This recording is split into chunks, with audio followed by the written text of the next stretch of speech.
இன்றைக்கு நம்மோடு கூட இந்த பைபிள் ஸ்டடியிலே பல்வேறு இடங்களிலிருந்து இணைந்திருக்கிறவங்க யாவரையும் ஆண்டவராகிய இயேசுவின் நாமத்தில் அன்புடன் வரவேற்கிறேன். நாம் ஜெபித்து ஆரம்பிப்போம். பரலோக பிதாவே, இந்த நல்ல வேலைக்காக உமக்கு ஸ்தோத்திரம். உடைய பிரசன்னம் எங்களோடு இருந்து எங்களை வழி நடத்தட்டும். இந்த நேரத்தில் மனக்கண்களை பிரகாசிப்பிக்க பண்ணும். கர்த்தாவே, உம்முடைய காரியங்களை அறிந்து கொள்ளும்படி எங்களுக்கு கிருபை செய்வீராக. எங்கள் உள்ளங்கள் நாங்கள் இன்றைக்கு அறிந்து கொள்கிற சத்தியத்தின் நிமித்தமாக மகிழ்ச்சி அடையட்டும், உம்மிலே மேன்மை பாராட்டட்டும். உம்முடைய கிருபை, உம்முடைய இரக்கம், உம்முடைய ரட்சிப்பு இவைகளை புரிந்து கொள்ளும்படி, அதை வியப்போடு பார்க்கும்படி எங்களுக்கு கிருபை செய்வீராக. ஜனங்களை ஆசீர்வதிப்பீராக. இயேசுவின் நாமத்திலே ஜெபிக்கிறோம், ஆமென். நீங்கள் அறிந்திருக்கிறபடி ரோமர்களது நிருபத்திலிருந்து போதித்து வருகிறோம். இந்த போதனையிலே இப்பொழுது 3ஆம் அதிகாரத்திலே நாம் இருக்கிறோம். இந்த 3ஆம் அதிகாரத்துக்கு வர்றதுக்கு முன்னாடி 1ஆம் அதிகாரம் 18ஆம் வசனத்திலிருந்தே ஒரு சப்ஜெக்டை பவுல் அப்போஸ்தலன் போதித்து வருகிறார். அது போதிச்சிட்டு வந்து அதை இன்னும் தொடர்ந்துக்கிட்டே இருக்கிறார். 20ஆம் வசனம் வரைக்கும் அவர் தொடர்றார். அதாவது 1:18 ஆரம்பித்து 3:20 வரைக்கும் ஒரே சப்ஜெக்ட் தான் போயிட்டுருக்குது. என்ன சப்ஜெக்டு? 1:18 என்ன சொல்கிறாரு? சத்தியத்தை அநியாயத்தினாலே அடக்கி வைக்கிற மனுஷருடைய எல்லாவித அவபக்திக்கும் அநியாயத்துக்கு விரோதமாய் தேவ கோபம் வானத்திலிருந்து வெளிப்படுத்தப்பட்டிருக்கிறது என்றார். அதாவது தேவ கோபம்ங்கிற சப்ஜெக்ட் ஆரம்பிக்கிறார். எப்படி மனுஷர்கள் பாவத்தில் கிடக்கிறார்கள், அந்த பாவத்து நிமித்தமாக பரிசுத்தராகிய தேவன் தம்முடைய கோபத்தை வெளிப்படுத்துகிறார் அப்படிங்கிறத காட்டுறார். சொல்லிவிட்டு 19ஆம் வசனத்திலிருந்து ஆரம்பித்து 32ஆம் வசனம் வரைக்கும் முதல் அதிகாரத்தில் புறஜாதிகள் எப்படி தேவ கோபத்துக்கு உட்பட்டிருக்கிறார்கள் என்று சொல்கிறாரு. அப்புறம் 2ஆம் அதிகாரத்தில் புறஜாதிகள் மட்டும் இல்லை, யூதர்களும் புறஜாதிகளைப் போலவே தேவ கோபத்துக்கு உட்பட்டிருக்கிறார்கள் என்பதை சொல்கிறாரு. 3ஆம் அதிகாரம் ஆரம்பிக்கிற வேளையில் அவர் இந்த 2ஆம் அதிகாரத்தில் சொன்னதை வச்சு பல கேள்விகள் யூதர்களுடைய மனதில் எழும்புன்னு தெரியும். ஏன்னா புறஜாதியாரை சொன்னப்போ யூதர்கள் ஆமேன் போடுவாங்க. ஆமாம்மா, அவங்க பொல்லாத ஆளுங்க, அவங்க மேலே தேவ கோபம் இருக்கிற நியாயம்தானே. இவங்களை பற்றி சொல்லி இவங்க மேலேயும் தேவ கோபம் இருக்குது, இவங்களும் பாவிகள்னு சொன்னால் ஏற்றுக்கவே மாட்டாங்க. ஏன்னா அவங்க ஆபிரகாமின் பிள்ளைகள், உடன்படிக்கையின் மக்கள், விருத்த சேதனம் பண்ணப்பட்டவர்கள் 1008 இது வச்சுருக்காங்க. அவங்களுக்கு இதை எடுத்துக்கவே முடியாது, நம்பவே முடியாது. அது தெரியும் பவுலுக்கு, அவர் ஒரு யூதர். ஆகவே கொஞ்சம் நிறுத்தி அவர்கள் மனதில் எழும்பும் சில கேள்விகளை எழுப்பி அவைகளுக்கெல்லாம் பதில் சொல்லுகிறார். முதல் 8 வசனங்களில் 3ஆம் அதிகாரத்தில் அந்த டவுட்டெல்லாம் கிளியர் பண்ணிவிட்டு இன்னும் தொடருது பாருங்கள். அது அப்படியே, அதாவது இப்போ புறஜாதிகள் பாவின்ட்டார், யூதர்களும் பாவின்ட்டார், எல்லாரும் பாவின்ட்டார் சொல்லிவிட்டு 9ஆம் வசனத்தில் அப்படி தான் ஆரம்பிக்கிறார். யூதர் கிரேக்கர் யாவரும் பாவத்துக்கு உட்பட்டவர்கள் என்பதை முன்பு திருஷ்டாந்தப்படுத்தினோமே அப்படின்னு என்ன அர்த்தம்? இவ்வளோ நேரம் நான் என்ன சொல்லிட்டு வந்தேன், எதை நிரூபித்து காமிச்சிட்டு வந்தேன் உங்களுக்கு? யூதர் புறஜாதியார் யாவரும் பாவத்துக்கு உட்பட்டவர்கள் என்பதை நான் நிரூபித்து காண்பித்து விட்டேனே அப்படிங்கிறார். திருஷ்டாந்தப்படுத்தினோமேனா அது அர்த்தம், வெட்ட வெளிச்சமாக காமிச்சேன், எந்த சந்தேகத்துக்கு இடம் இல்லாமல் காண்பித்து விட்டேனே அப்படிங்கிறார்.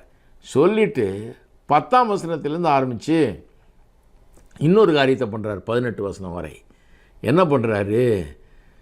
பழைய ஏற்பாட்டு வசனங்கள் எடுத்து கோட் பண்ணுறாரு. ஏன்னா அந்த யூதர்களுக்கு வெறும் லாஜிக்கலாக சொன்னால் பத்தாது, ஃபிலசாபிக்கலாக சொன்னால் பத்தாது, தியாலாஜிக்கலாக சொன்னால் பத்தாது. அப்படி தான் சொல்லிட்டு வந்தார் இவ்வளோ நேரம்.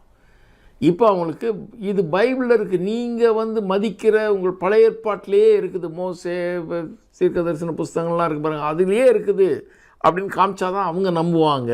அப்படிங்கிறதுனால அந்த வசனங்களை கோட் பண்ணுறார். 10லேருந்து 18 வசனம் எல்லாமே கோட்டேஷன்ஸ் தான், பழைய ஏற்பாட்டிலேருந்து எடுத்து கோட் பண்ணுறார். இதெல்லாம் பார்த்தோம் நம்ம இல்லையா? அந்த 10லேருந்து 18 வசனங்கள் 3 பிரிவாக பிரிக்கலாம். ஒன்று 10, 11, 12 அதில் மனுஷனுடைய பாவ நிலை, இந்த பாவ நிலையில் இருக்கிறவன் எப்படி இருக்கிறான்றதை வர்ணிக்கிறாரு. 10, 11, 12 13லேருந்து 17 வரைக்கும் அந்த பாவ நிலையில் இருக்கிற மனுஷன் எப்படி பேசுகிறான், எப்படி நடந்து கொள்ளுகிறான், நடக்கையை பற்றி சொல்கிறாரு. அப்புறம் 18க்கு வர்றார். அந்த 10லேருந்து 17 வரைக்கும் பார்த்துட்டோம் நம்ம. இப்போ 18 ஆரம்பிக்கிறோம் இன்றைக்கி. 18க்கு வர்றார். 18 என்ன சொல்கிறாரு? அவர்கள் கண்களுக்கு முன்பாக தெய்வ பயமில்லை என்று எழுதியிருக்கிறது அப்படிங்கிறார். அதாவது பாவ நிலையில் இருக்கிற மனுஷனை விவரிச்சிட்டாரு. அவனுடைய செயல்களை விவரிச்சிட்டார் 13லேருந்து 17 வரைக்கும். அப்புறம் 18 அவன் ஏன் அப்படி இருக்கிறான், ஏன் அப்படி செய்கிறான்றதுக்கு காரணம் என்னன்றதை சொல்கிறார். அவனுடைய நிலைக்கும் அவனுடைய செய்கைக்கும் காரணம் என்ன அப்படின்னு சொல்லும்போது, அவள் கண்களுக்கு முன்பாக தெய்வ பயமில்லை என்று எழுதியிருக்கிறதேங்கிறார். அதுவும் கொட்டேஷன் தான், அதுவும் மேற்கோள் காட்டுகிறார் பழைய ஏற்பாட்டிலேருந்து. ஏற்கனவே எழுதியிருக்கு, நான் சொல்லலை, உங்கள் பைபிளை பாருங்கள், அதில் எழுதியிருக்கு அப்படிங்கிறார். ஏன் அப்படி இருக்கிறான், ஏன் அப்படி நடந்துக்கிறான்னா, அவள் கண்களுக்கு முன்பாக தெய்வ பயமில்லை என்று எழுதியிருக்கிறதே அப்படிங்கிறாரு. அதாவது என்ன சொல்கிறாரு, இதுதான் மனுஷனுடைய இன்றைய நிலைமைக்கு காரணம், இதுதான் இவன் நடந்து கொள்கிற விதத்துக்கும் காரணம். அவன் கண்ணுக்கு முன்னால் தெய்வ பயம் இல்லாதனால தான் அப்படி உள்ளம் பாவ உள்ளமாக இருக்குது, கடவுளுக்கு பயப்படாத ஒரு உள்ளமாக இருக்குது. அதனால தான் அவனுடைய செயல்களும் பேச்சுகளும் எல்லாம் அப்படி இருக்குது அப்படிங்கிறத சொல்கிறார். சரி, இப்போது இதிலேருந்து ஆரம்பிப்போம். அவள் கண்களுக்கு முன்பாக தெய்வ பயம் இல்லை என்று எழுதியிருக்கிறதேன்னு சொல்கிறாரு. இதை கொஞ்சம் ஆராய்ந்து பார்ப்போம். இங்கேருந்து ஆரம்பிக்கிறோம். இன்றைக்கு அந்த முதல் 2 பகுதி பார்த்தாச்சு, 10லேருந்து 12, அப்புறம் 13லேருந்து 17 பார்த்தாச்சு இல்லையா. அவனுடைய நிலைமை, அப்புறம் அவனுடைய செயல்கள் அதெல்லாம் பார்த்தாச்சு. அது காரணம் என்ன, அவள் கண்களுக்கு முன்பாக தெய்வ பயமில்லை என்று எழுதியிருக்கிறதே அப்படிங்கிறார். இந்த வர்ணனை, அவள் கண்களுக்கு முன்பாக தெய்வ பயமில்லை என்று எழுதியிருக்கிறதேங்கிறது வேத வசனத்தில் பாவத்தில் கிடக்கிற மனுஷனை குறித்து சொல்லப்படுகிற ஒரு மாபெரும் சத்தியம், பரவலாக எங்கும் கூறப்படும் சத்தியம். இது எங்கேருந்து வருகிறது, சங்கீதம் 36 எடுக்கப்பட்ட ஒரு கொட்டேஷன். அது மேற்கோள் காட்டுறது. எங்கேருந்து மேற்கோள் காட்டுறாரு, சங்கீதம் 36:1 மேற்கோள் காட்டுறாரு. அது கொஞ்சம் பார்ப்போம். சங்கீதம் 36:1 எப்படி சொல்லுகிறதுங்க, துன்மார்க்கனுடைய துரோக பேச்சு என் உள்ளத்துக்கு தெரியும், அவன் கண்களுக்கு முன் தெய்வ பயம் இல்லை. அதை கொஞ்சம் அந்த கன்ஸ்ட்ரக்ஷன் கொஞ்சம் ஒரு மாதிரி இருக்குது அந்த வசனம். அதனால் நிறைய பேருக்கு இது சரியாக புரியுறதில்லை. துன்மார்க்கனுடைய துரோக பேச்சு எனக்கு தெரியும், அவன் கண்களுக்கு முன்பாக தெய்வ பயம் இல்லை அப்படின்னா சொல்கிறார் இல்லையா. என்ன சொல்ல வர்றாரு, நான் அந்த துன்மார்க்கனுடைய பேச்சை பார்க்குறேன், அவனுடைய செயலை பார்க்குறேன், அவனுடைய சுவாபத்தை பார்க்குறேன். பார்க்கும்போது எனக்கு உள்ளத்தில் ஒரு வெளிப்பாடு உண்டாகிறது. இங்கிலீஷில் சொல்லும்போது அது எப்படி வருதுன்னா, an oracle within my heart concerning the transgression of the wicked. இந்த துன்மார்க்கனுடைய அந்த துன்மார்க்கமான பேச்சு செயலை குறித்து எனக்குள்ள ஒரு தேவ வாக்கு உண்டாயிருக்கிறது அப்படின்றாரு. ஆரக்கிள்ன்ற வார்த்தைக்கு அர்த்தம் சொன்னேன் இல்லையா 2 வாரத்துக்கு முன்னாடி. எனக்குள்ள ஒரு ஆரக்கிள், தேவரே எனக்கு வெளிப்படுத்தி அந்த வார்த்தைகளை உங்களுக்கு சொல்கிறேன் அப்படின்றார். அந்த மாதிரி தான் சொல்கிறார். நீங்கள் there is no fear of God before his eyes. அவனுடைய கண்களுக்கு முன்பாக தெய்வ பயம் இல்லை. அவன் பேச்சையும் நடக்கையும் சுவாபத்தையும் எல்லாத்தையும் பார்த்தான், கண்களுக்கு முன்பாக தெய்வ பயம் இல்லை என்றார். அதாவது என்ன சொல்கிறாரு, அவனுடைய சீர்கேடான நிலையை பார்க்குறேன், அவன் பேச்சை பார்க்குறேன், அவன் வாழ்க்கையை பார்க்குறேன், அவன் எப்படி என்கிட்ட பேசுகிறாங்கிறத பார்க்குறேன். இதெல்லாம் எனக்கு ஒன்றை சொல்லுகிறது, அவன் கண்களுக்கு முன்பாக தெய்வ பயம் இல்லை அப்படிங்கிறார். இதுதான் சங்கீதம் 36:1 உண்மையான அர்த்தம். அவனுடைய பேச்சும் அவனுடைய செயலும் அவனுடைய குணமும் எனக்கு ஒரு காரியத்தை வெளிப்படுத்துகிறது, அவன் கண்களுக்கு முன்பாக தெய்வ பயம் இல்லை என்பதை வெளிப்படுத்துதுன்றார். பவுல் என்ன பண்ணுறாரு, இதை எடுத்துகிட்டு இந்த அவன் கண்களுக்கு முன்பாக தெய்வ பயம் இல்லைங்கிறத அப்படியே உணர்ந்து ரோமர் 3:18 கோட் பண்ணுறார், யூஸ் பண்ணிட்டு எதுக்கு யூஸ் பண்ணுறாரு, மனுஷன் ஏன் இந்த பாவ நிலையில் இருக்கிறான். 10, 11, 12 வசனத்தில் ரோமர் 3 சொல்கிறார் இல்லையா, அந்த பாவ நிலைமையை பற்றி. அவன் ஏன் அந்த நிலையில் இருக்கிறான்னா கண்களுக்கு தெய்வ பயம் இல்லை. அப்புறம் 13லேருந்து 17 வரைக்கும் அவனுடைய செயல்களை பற்றி சொல்கிறார் இல்லையா. ஏன் அப்படி நடந்துக்கிறான்னா இந்த தெய்வ பயம் இல்லை.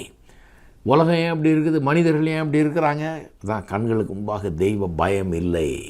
இதுதான் மனுக்குலத்தின் மெய்யான பிரச்சனை என்று அப்படி சொல்கிறதுக்காக அதை பயன்படுத்துகிறார். அந்த அந்த அந்த கோட்டேஷன் அங்கேருந்து எடுத்துகிட்டு வந்தான். கண்களுக்கு முன்பாக தெய்வ பயம் இல்லைன்றதை உணர்ந்து ரோமர் 3:18 போட்டு இந்த கான்டெக்ஸ்ட்டில் அதை பயன்படுத்துகிறார்.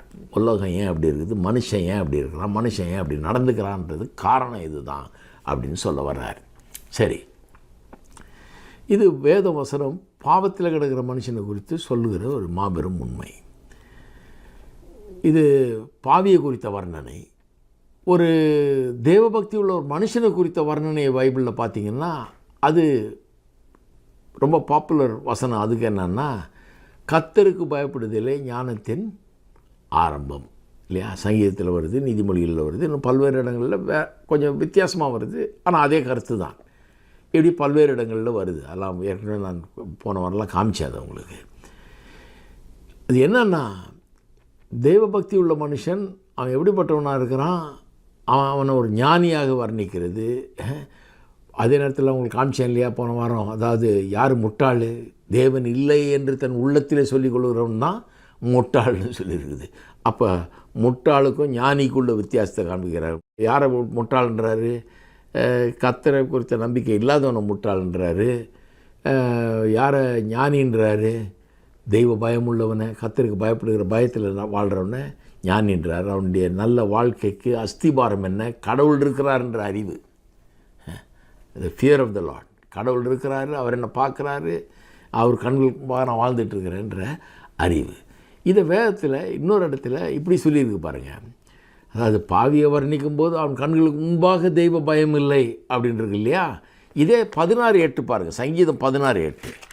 சங்கீதம் 16:8 பார்த்தீங்கன்னா, கர்த்தரை எப்பொழுதும் எனக்கு முன்பாக வைத்திருக்கிறேன் அப்படின்னு சங்கீதக்காரன் சொல்கிறான். பாவி எப்படிப்பட்டவன்? அவன் கண்களுக்கு முன்பாக தெய்வ பயம் இல்லை. விசுவாசி எப்படிப்பட்டவன்? கர்த்தரை எப்பொழுதும் எனக்கு முன்பாக வைத்திருக்கிறேன் அப்படின்னு சொல்கிறாள். அப்படின்னா என்ன அர்த்தம்? கர்த்தர் இருக்கிறாருங்கிற ஒரு அறிவோடு, உணர்வோடு, எண்ணத்தோடு, நினைவோடு நான் எப்பொழுதும் வாழுகிறேன் என்கிறது தான் என்னுடைய அர்த்தம். எப்படி கர்த்தர் இருக்கிறாருங்கிற அறிவையும் நினைவையும் எல்லாத்தையும் உள்ளத்தில் மனதில் வைக்கிறோம். பல்வேறு விதங்கள் இருக்குது. ரொம்ப சிம்பிளாக சொல்லப்போனால், அந்த காலத்தில் அந்த வசனங்கள் எழுதி தொங்க போடுவாங்க. ரொம்பவும் மாறலை. கடவுளே சொல்லித்தர்றாரு இஸ்ரவேல் மக்களுக்கு. எழுதி தொங்க போடும், பிள்ளை கேட்பான், இது என்ன அர்த்தம் சொல்லுன்னுவான். அர்த்தம் சொல்லும்போது நீ சொல்லு, ஆமாம் நாங்கள் எகிப்தில் இருந்தோம், அடிமைகளாக இருந்தோம், இப்படிலாம் விடுவித்தார், அதெல்லாம் சொல்லுன்பார். அப்போ வீட்டில் வசனத்தை எழுதி போடுறது வந்து ரொம்ப பெரிய பழக்கம். இப்போ சில நேரத்தில் பார்க்குறது இல்லை, பட் நிறைய வீடுகளில் அதை பார்க்கலாம். இன்றைக்கி கிறிஸ்தவருடைய வீட்டில் ஒரு பெரிய பழக்கமாக இருக்குது. ஏன்னா அது கண்களுக்கு முன்னால் இருக்கும்போது கர்த்தருடைய வார்த்தை நம்ம கண்களுக்கு பார்க்க. இப்போ கர்த்தர் இருக்கிறார், கடவுளுக்கு முன்னால் நம்ம வாழ்கிறோம், கடவுளுடைய வார்த்தை இப்படி சொல்லுது, அவர் இப்படி சொல்லியிருக்கிறார் என்கிற அந்த நினைவும் அந்த எண்ணமும் அந்த உணர்வும் நமக்கு உண்டாகுங்கிறது தான் அப்படி பண்ணுறாங்க. அது ஒரு வழி. இப்படி பல வழிகளில் நம்ம கர்த்தருக்கு முன்னால் தான் வாழ்ந்து கொண்டிருக்கிறோம் என்கிற ஒரு உணர்வோடு நாம் வாழ முடியும். ஆனால் ஒரு கர்த்தரை நம்பாத ஒரு மனுஷன், பொல்லாத மனுஷன், அவனுக்கு முன்னால் தெய்வ பயமே கிடையாது. அவனுக்கு முன்னால் தெய்வ பயம் இல்லை. அவன் கண்களுக்கு முன்பாக தெய்வ பயம் இல்லைன்னு எழுதியிருக்குது. அதனுடைய ப்ராக்டிக்கலாக அதனுடைய அர்த்தம் என்ன? தெய்வ பயம் இல்லைன்னா துன்மார்க்கனுக்கு எந்த விதமான தெய்வ பயமே சுத்தமாக கிடையாது என்ற அர்த்தம் கிடையாது பாருங்கள். ஏன்னா துன்மார்க்கன் சில நேரத்தில் கடவுளுக்கு பயப்படுறான், தப்பான விதத்தில் பயப்படுறான். ஐயோ, கடவுள் என்னை விரோதிக்கிறாரு, என்னை அடித்து கொன்னுடுவார், என்னை கையை ஒடிச்சிடுவார், காலை ஒடிச்சிடுவார், கொன்னே போட்டுருவார் அப்படிங்கிற மாதிரி நினைக்கிறான் அவன். அப்படிப்பட்ட ஒரு தவறான பயத்தை வச்சுக்கிட்டு ஆண்டவரை பார்த்தால ஓடுற வேலை இல்லாமல் இருக்கிறான். அப்படி தான் அவன் பயப்படுறான். ஆனால் அந்த பயத்தை சொல்லலைங்க. அதாவது கர்த்தருக்கு பயப்படுதலே ஞானத்தின் ஆரம்பம்னு சொல்லும்போது அந்த விதமாக பயப்பட சொல்ல, தப்பான விதத்தில் நம்மளை பயப்பட சொல்ல பாருங்கள். நம்மளை பயந்து சாகுன்னு சொல்லலை, அல்லது பயந்து ஓடுன்னு சொல்லலை, கடவுளை பார்த்து பயந்து ஒளி அப்படின்னு சொல்லலை. எந்த விதமான பயத்தை அங்கே சொல்லியிருக்குது? எபிரேயர் 12ஆம் அதிகாரம் எபிரேயரில் பார்த்திங்கன்னா அங்கே ஒரு அருமையான ஒரு வசனம் வருகிறது. 2 வசனங்கள் 28, 29. ஆதலால் அசைவில்லாத ராஜ்யத்தை பெறுகிறாகிய நாம் பயத்தோடும் பக்தியோடும் தேவனுக்கு பிரியமாய் ஆராதனை செய்யும்படி கிருபையை பற்றி கொள்ள கடவோம். நம்முடைய தேவன் பட்சிக்கிற அக்னியாய் இருக்கிறாரே. அதாவது என்ன கவனிக்கணும்னா, பயத்தோடும் பக்தியோடும் தேவனுக்கு பிரியமாய் ஆராதனை செய்யும்படி கிருபையை பற்றி கொள்ள கடவோம். பயத்தோடும் பக்தியோடும் தேவனுக்கு ஆராதனை செய்யணுமா? ரொம்ப அருமையான ஒரு ஆலோசனை அங்கே சொல்லப்படுகிறது. பயத்தோடும் பக்தியோடும் ஆராதனை செய்யுங்க. அப்போ எந்த விதமான பயம்? அது ஒரு நல்ல ஃபியர், ஒரு நல்ல விதமான ஃபியர். நெகட்டிவ் ஃபியர் இருக்குது. அது என்னென்னா பயந்து நடுங்கி ஓடுறது, அல்லது அடிச்சா ஐயோ அப்படின்னு. ஒரு நல்ல ஃபியர்ன்றதுக்கு பெரிய வித்தியாசம் இருக்குது. பாருங்கள், எதை கண்டாலும் பயப்படுறது அப்படின்றது தப்பு. ஆனால் ஒரு நெருப்பை கண்டு தூரம் போகிறது அது சரியான பயம். ஏன்னா அதில் போய் இப்போ மாட்டினா வெந்து போயிடுவோம் இல்லையா? அது சரியான பயம். சில காரியங்களை குறித்து பயம் இருக்கணும், நியாயமான பயம், சரியான பயம். பாருங்கள், அந்த மாதிரி பயத்தை தான் சொல்லுது. நல்ல விதத்தில் இருக்கிற ஒரு பயத்தை தான் சொல்லுகிறது. அப்போ தேவனை எப்போது எனக்கு முன்பாக வைத்து இருக்கிறேன்னு சொல்கிறான் இல்லையா? அப்படி தேவனை நமக்கு முன்பாக வைத்து கர்த்தருக்கு பயப்படுகிற பயத்தில் வாழுகிறதுல என்ன அடங்கி இருக்கிறதுங்கிறத சொல்கிறேன். ஒன்று, அதில் இப்படிப்பட்ட ஒரு நல்ல விதமான பயம், ரெவரன்ஷியல் ஃபியர், காட்லி ஃபியர். இது நெகட்டிவ் ஃபியர் கிடையாது, பாசிட்டிவ் ஃபியர். இது தீக்கு பயப்படுற மாதிரி. இது சும்மா அனாவசியமாக ஒரு காரணம் இல்லாமல் பயப்படுறது, அல்லது தப்பாக ஏதோ எண்ணிக்கிட்டு பயப்படுறது அப்படி கிடையாது. இது நல்ல பயம், தேவனுக்கு பயப்படுகிற ஒரு பயம். இந்த பயத்தில் வேதனை கிடையாது.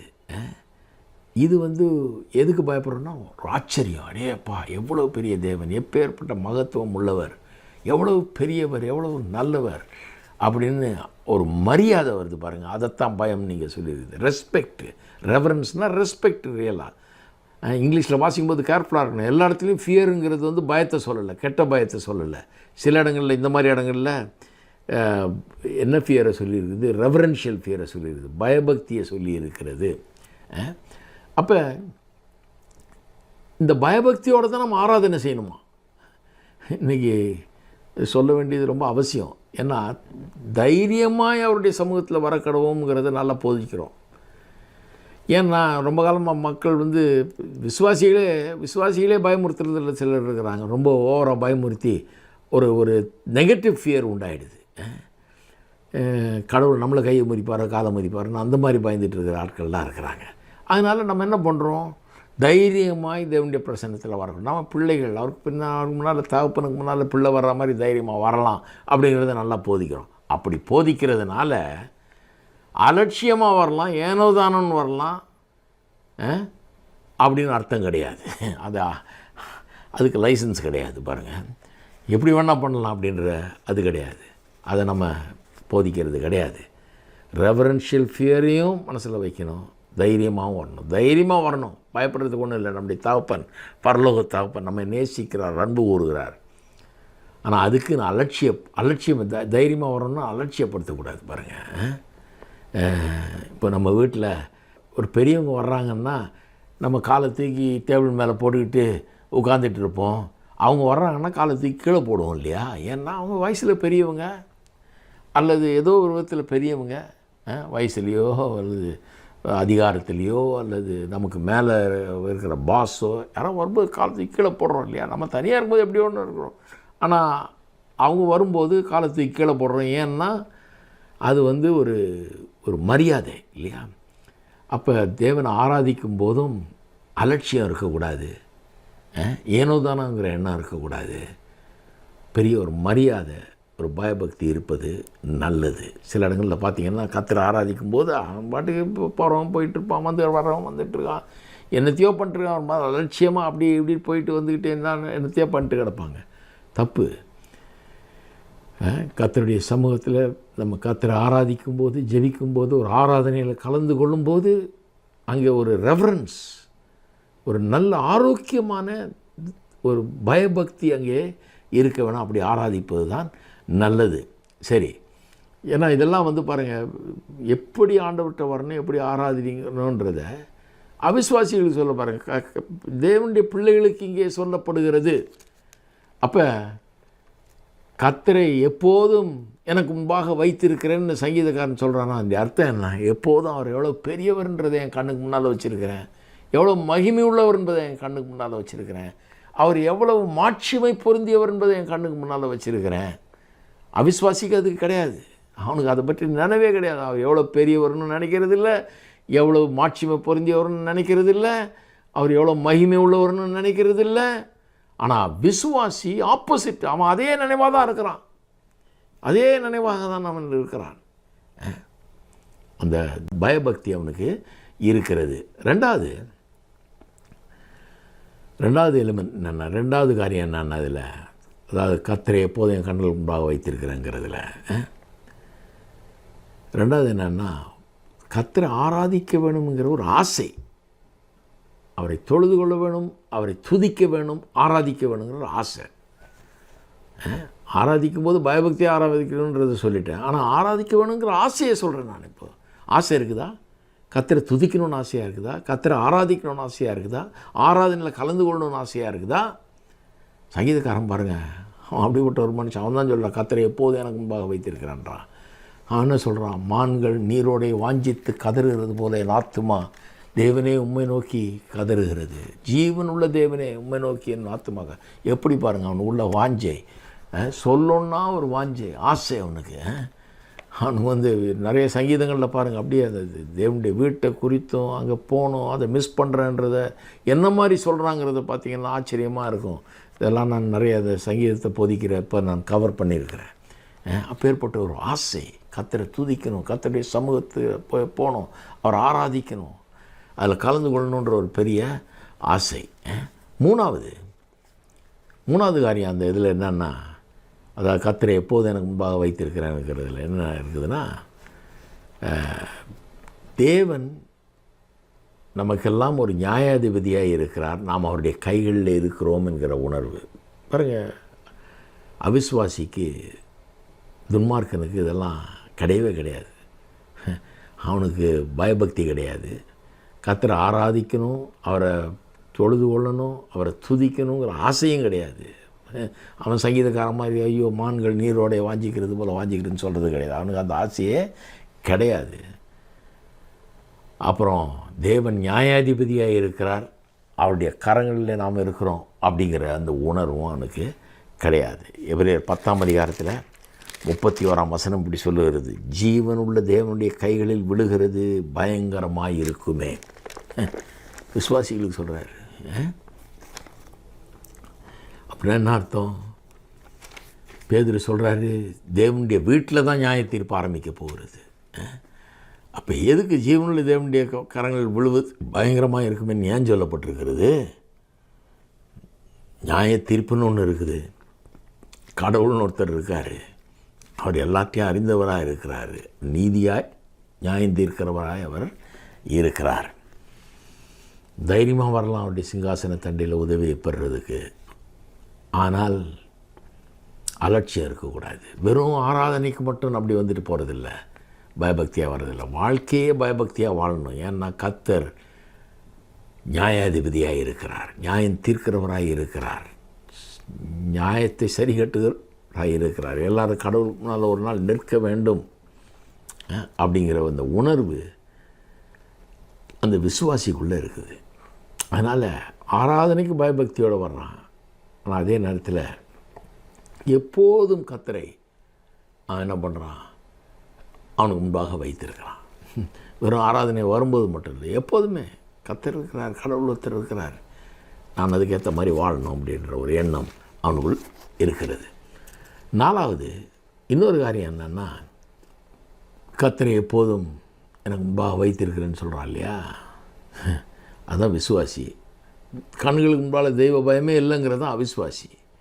அப்போ கர்த்தரை எப்பவும் வைத்திருக்கிற கண்களுக்கு முன்பாக வைத்திருக்கிறவனுடைய வாழ்க்கை அதில் காணப்படுகிற நாலாவது விஷயம் என்னென்னா, நான் செய்கிற காரியங்கள் குறித்து ஜாக்கிரதையாக இருக்க வேணும்.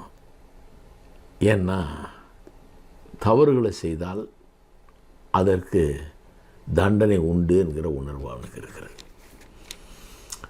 அவிசுவாசிட்டு அது கிடையவே கிடையாது. பாருங்கள், தவறுகளை செய்யும்போது நீங்கள் பைபிளை போய் சொன்னீங்கன்னா, பைபிளா அதெல்லாம் நான் நம்புறது கிடையாதுன்றான்.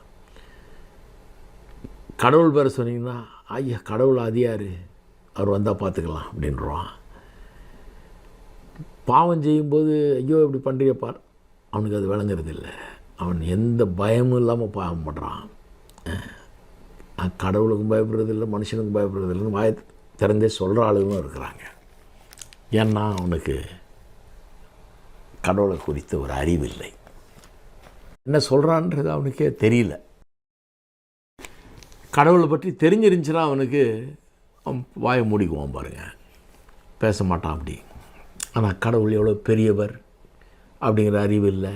அவன் கடவுளை வாஞ்சிக்கிறது இல்லை, அவர் துதிக்கணும்னு நினைக்கிறது இல்லை, அவர் தேவன் நியாயத்தை இருக்கிறாருன்றதை நினைக்கிறது இல்லை. அதெல்லாம் ஒன்றும் தெரியாது. ஒரு நாள் சாக போகிறோம், செத்த பிறகு அதுக்கு பிறகு ஒரு நியாய தீர்ப்புன்னு ஒன்று இருக்கிறது.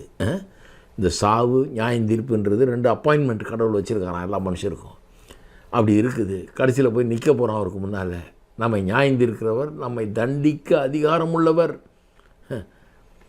ஊரில் தப்பு செஞ்சவனை கோர்ட்டில் கொண்டு போய் தண்டித்து ஜட்ஜி நியாயம் தீர்த்து அவனுக்கு ஏற்ற தண்டனையை கொடுக்கலன்னா அது ஊரான்றுவோம், நாடா இதுன்றுவோம். கடவுள் அப்படி பண்ணார்னா எப்படி இருக்கும்? அவர் கடவுளான்னு சொல்ல மாட்டோம் நம்ம. என்ன கடவுள் இது? நியாயம் கிடையாதா? இவ்வளோ பண்ணியிருக்கான், இவ்வளோ அக்கிரமம் பண்ணியிருக்கான், இவனுக்கு ஒரு தண்டனையும் கிடையாதான்னு நான் சொல்கிறேன். கண்டிப்பாக நியாயம் தீர்ப்பு உண்டு. சில சொல்கிறாங்க கடவுள் நல்ல கடவுளாக இருந்தால் எப்படிங்க? ஐயோ, நியாயம் தீர்ப்பார். நல்ல கடவுளாக இருக்கிறதுனால தான் நியாயம் தீர்ப்பார். நியாயம் தீர்க்கலைன்னா அவர் நல்ல கடவுளாகவே இருக்க முடியாது. எப்படி நல்லபடி நியாயம் தீர்க்காத ஒரு நீதிபதி நீதிபதியாக இருக்க முடியாது. அதுபோல் கடவுள் எல்லா நீதிபதியை காட்டிலும் ரொம்ப நியாயம் உள்ளவர், சரியாக நியாயம் தீர்க்கிறவர், மனுஷன் உள்ளத்தை அறிஞ்சவர். அப்போ உலகத்தில் நம்ம தப்பிச்சிடலாம் கூட, எதையாவது ஒரு எதையும் சொல்லி கேஸை ட்விஸ்ட் பண்ணி வெளியே வந்துடலாம். ஆனால் கடவுளுக்கு முன்னால் நம்ம செய்ய முடியாது. கடவுள் எல்லாவற்றையும் அறிந்தவர். அப்போ அக்கிரமத்திலும் பாவத்திலையும் கிடக்கிறவர்களுடைய நிலைமை அதுதான் பாருங்கள். அவர்களுக்கு கடவுளை பற்றி தெரியாது. ஆகவே அவர்கள் எதுக்கும் பயப்படுறதில்லை, ஒரு ரெக்லெஸ்ஸாக வாழுகிறார்கள். அதனால தான் இன்றைக்கி அவர்கள் இருக்கிற விதத்தில் இருக்கிறாங்க, செய்கிற செய்களை செய்கிறாங்க. அதனால தான் யுத்தங்கள், அதனால தான் பயங்கரமான காரியங்கள் இந்த உலகத்தில் நடக்கிறது. அதனால தான் பாவங்கள், அநியாயங்கள், அக்கிரமங்கள்லாம் பெருகுகிறது, நடக்கிறது. எல்லா ஊர்களிலும், உலகத்தின் எல்லா பகுதிகளிலும் இது அப்படி தான் நடக்கிறது. ஏன்னா அவர்கள் கண்களுக்கு முன்பாக தெய்வ பயம் இல்லை. அப்போ இதுதான் இதனுடைய அல்டிமேட் விளக்கம். பவுல் இதை எடுத்து இந்த 36:1 எடுத்து, சங்கீதம் 36:1 எடுத்து கொண்டாந்து ரோமர் 3:18 போட்டு, மனுஷன் இப்படி இருக்கிறான், இதெல்லாம் செய்கிறான், இதுக்கெல்லாம் என்ன காரணம்? அவன் கண்களுக்கு முன்பாக தெய்வ பயம் இல்லைன்னு போட்டு இதை எக்ஸ்பிளைன் பண்ணுறார். This is the ultimate explanation for the way things are, the way man is. சரி, இப்போ அந்த கொட்டேஷன் விஷயத்தை முடிச்சிட்டோம். 10லேருந்து 18 வரை அந்த கொட்டேஷன் விஷயம் அதை முடிச்சிட்டோம் இல்லையா? சரி, இப்போ 19-20க்கு போவோம். 19-20 இப்போ ஏற்கனவே சொல்லப்பட்ட காரியங்களை அடிப்படையில் சில கருத்துக்களை அவர் சொல்கிறார். இதில் பல காரியங்களை சொல்கிறார், ரொம்ப முக்கியமான காரியங்கள். இந்த 2 வசனங்கள் ரொம்ப முக்கியமான வசனம். 19-20 ரொம்ப முக்கியமான வசனங்கள். 10லேருந்து 18 வரைக்கும் பழைய ஏற்பாட்டிலேருந்து கொட்டேஷனாக சொல்லியாச்சு. ஆனால் வெறும் 10லேருந்து 18 இல்லை, ரோமர் 1:18 அதனால தான் முதல்ல அப்படி ஆரம்பித்தேன். ரோமர் 1:18 அப்படியே வரிசையாக வந்துக்கிட்டே இருக்கார். தேவ கோபாக்கினை எல்லாருமே இருக்குதுன்னு சொல்லிட்டு வர்றாரு. கடைசியாக அதை அல்டிமேட்டாக நிரூபிக்கிறதுக்காக கோட்டேஷன் கொடுக்குறாரு. யூதர்களுக்கு அதை ரொம்ப வலியுறுத்தி அவங்க நம்புற விதத்தில் சொல்கிறதுக்காக கோட்டேஷன்ஸ் கொடுக்குறாரு இல்லையா? எல்லாரும் பாவத்துக்கு உட்பட்டுருக்கிறாரு, இல்லை எல்லார் மேலேயும் தேவ கோபாக்கினை இருக்குதுன்னு காண்பிக்கிறதுக்காக கொடுக்குறாரு. கொடுத்துட்டு அப்புறம் சொல்கிறாரு. இப்போ பாருங்கள், ரோமர் 3க்கு போங்க. ரோமர் 3ல் இவ்வளோத்தையும் கொடுத்துட்டு அப்புறம் சொல்கிறாரு, மேலும் வாய்கள் யாவும் அடைக்கப்படும்படிக்கும் உலகத்தார் யாவரும் தேவனுடைய ஆக்கினை தீர்ப்புக்கு ஏதுவானவர்களாகும்படிக்கும் நியாயப்பிரமாணம் சொல்லுகிறதெல்லாம் நியாயப்பிரமாணத்துக்கு உட்பட்டிருக்கிறவர்களுக்கே சொல்லுகிறது என்று அறிந்திருக்கிறோம். இப்படி இருக்க பாவத்தை அறிகிற அறிவு நியாயப்பிரமாணத்தினால் வருகிறபடியால் எந்த மனுஷனும் நியாயப்பிரமாணத்தின் கிரியையினாலே தேவனுக்கு முன்பாக நீதிமானாக்கப்படுவது இல்லை. இந்த 2 வசனம் ரொம்ப முக்கியம். ஏன் முக்கியம்னா, 2 மிக முக்கியமான உபதேசங்களுக்குள் நம்ம இங்கே கொண்டு செல்கிறார் பவுல். இன்னும் வரப்போகிற வசனங்களில் 2 முக்கிய உபதேசங்கள். ஒன்று என்னென்னா, இந்த ரோமர்களது நிருபத்தினுடைய மைய உபதேசம் அது என்னென்னா, நீதிமானாக்கப்படுதல். விசுவாசத்தினாலே மட்டும் ஒரு மனுஷன் நீதிமான் ஆகிறான். Justification by faith. விசுவாசத்தினாலே நீதிமானாக்கப்படுதல் அப்படின்னா என்ன அர்த்தம்? ஒரு பாவி எப்படி தேவனால் ஏற்றுக்கொள்ளப்படுகிறான்? பாவி தேவனால் ஏற்றுக்கொள்ளப்பட முடியாது. ஏன்னா அவன் பாவ நிலையில் இருக்கான். இவர் பரிசுத்தர், வரவே முடியாது, பக்கத்தில் வராதன்றார். அப்போ அவனை எப்படி ஏற்றுக்கொள்கிறார்? எப்படி அவனை ரட்சிக்கிறார்? எப்படி அவனை ஏற்றுக்கொள்ளக்கூடிய ஒரு நிலைக்கு அவனை மாற்றுறாரு அப்படிங்கிறது ரொம்ப முக்கியம். எப்படி ஏற்றுக்கொள்கிறாருன்னா, கல்வாரி சிலுவையில் தன்னுடைய குமாரனை மரிக்க செய்து பாவத்தையும் சாபத்தையும் அந்த தண்டனையும் எல்லாத்தையும் அவர் ஏற்றுக்கொள்ள செய்து அவர் அங்கே மரித்து அவர் வேலையை செஞ்சு முடித்தோன்னு அவரையும் உயிரோடு எழுப்பிடுறாரு. அவர் அங்கே மறித்து அந்த பரிகாரத்தை செய்து விட்டதுனால இவன் ஏற்றுக்கொள்ளப்படுறான். இவன்கிட்ட இருக்கிற யோகியதையினாலேயோ நல்ல காரியங்கள்னாலேயோ இவன் ஏதோ பெரிய லிஸ்ட்டு கொண்டாந்து நான் இதெல்லாம் பண்ணியிருக்கேன், இந்த புண்ணியெல்லாம் பண்ணியிருக்கிறேன், இவ்வளோ புண்ணியம் கட்டிகிட்டு வந்திருக்கிறேனாக்கம் அப்படின்னு சொன்னதுனால அல்ல, எந்த இவனுடைய புண்ணியத்தினால அல்ல, டோட்டலாக அவருடைய புண்ணியம். அப்போ 2 உபதேசங்கள். ஒன்று இவன் விசுவாசத்தினால மட்டும் நீதியவானாக்கப்படுறான். அப்படின்னா என்ன அர்த்தம்? இவங்கிட்ட ஒன்றும் கிடையாது, இவன் காட்டுறதுக்கு ஒன்றும் இல்லை, இவன் தன்னுடைய ரட்சிப்பை வாங்கிறதுக்கு விலை கொடுத்து வாங்கிறதுக்கு வந்துட்டு எந்த கரையும் இல்லை, எந்த தகுதியும் இல்லை. அது ஒன்று. ரெண்டாவது என்ன, இவன் ஒன்றுமே பண்ண முடியாது. அவனுடைய ரட்சிப்பை பற்றி எந்த தகுதியும் இல்லாதவனாக இருக்கிறான், கடவுள்கிட்ட வரவே முடியாது. இவன் அவனுக்காக இவர் மரித்து சிலுவையில் பாவ பரிகாரத்தை இவர் செய்து, அதான் அட்டோன்மெண்ட்னு சொல்கிறோம். இந்த பாவ பரிகார வேலையை அவர் செஞ்சு எல்லாத்தையும் முடித்து அதன் விளைவாக இவன் என்ன பண்ணுறான்? இப்போது இவனை கடவுள் சொல்கிறாரு, உன்னுடைய பாவங்கள் அங்கே தண்டிக்கப்பட்டது அவர் மேலே வச்சு ஆண்டவர் தண்டிச்சிட்டாரு, சரி கட்டிட்டாரு. இப்போது அதன் அடிப்படையில் நீ ஆண்டவருக்குள்ளே வரலாம், அதன் அடிப்படையில் தேவனத்தில் வரலாம், அவர் மூலமாக வரலாம் அப்படிங்கிறது இவனுக்கு போதிக்கப்படுகிறது. இதை விசுவாசித்து இவன் தேவனிடத்தில் வருகிறான். அப்படி மட்டும்தான் வர முடியும். இவனுடைய குவாலிஃபிகேஷன் மூலமாக வர முடியாது, இவனை செய்கிற எந்த செயல் மூலமாக வர முடியாது. வெறும் இவர் செஞ்சதை வச்சு, இயேசு செய்ததை வச்சு விசுவாசித்து தான் வர முடியும்.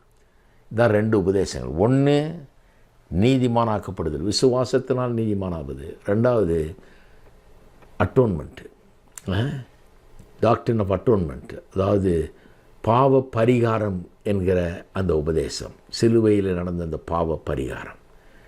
இந்த 2 உபதேசத்துக்குள்ளேயும் கொண்டு போகிறார். இந்த 2 உபதேசமும் விளங்கணும்னா இந்த 19, 20 ஆகிய வசனங்கள் நமக்கு விளங்கணும்.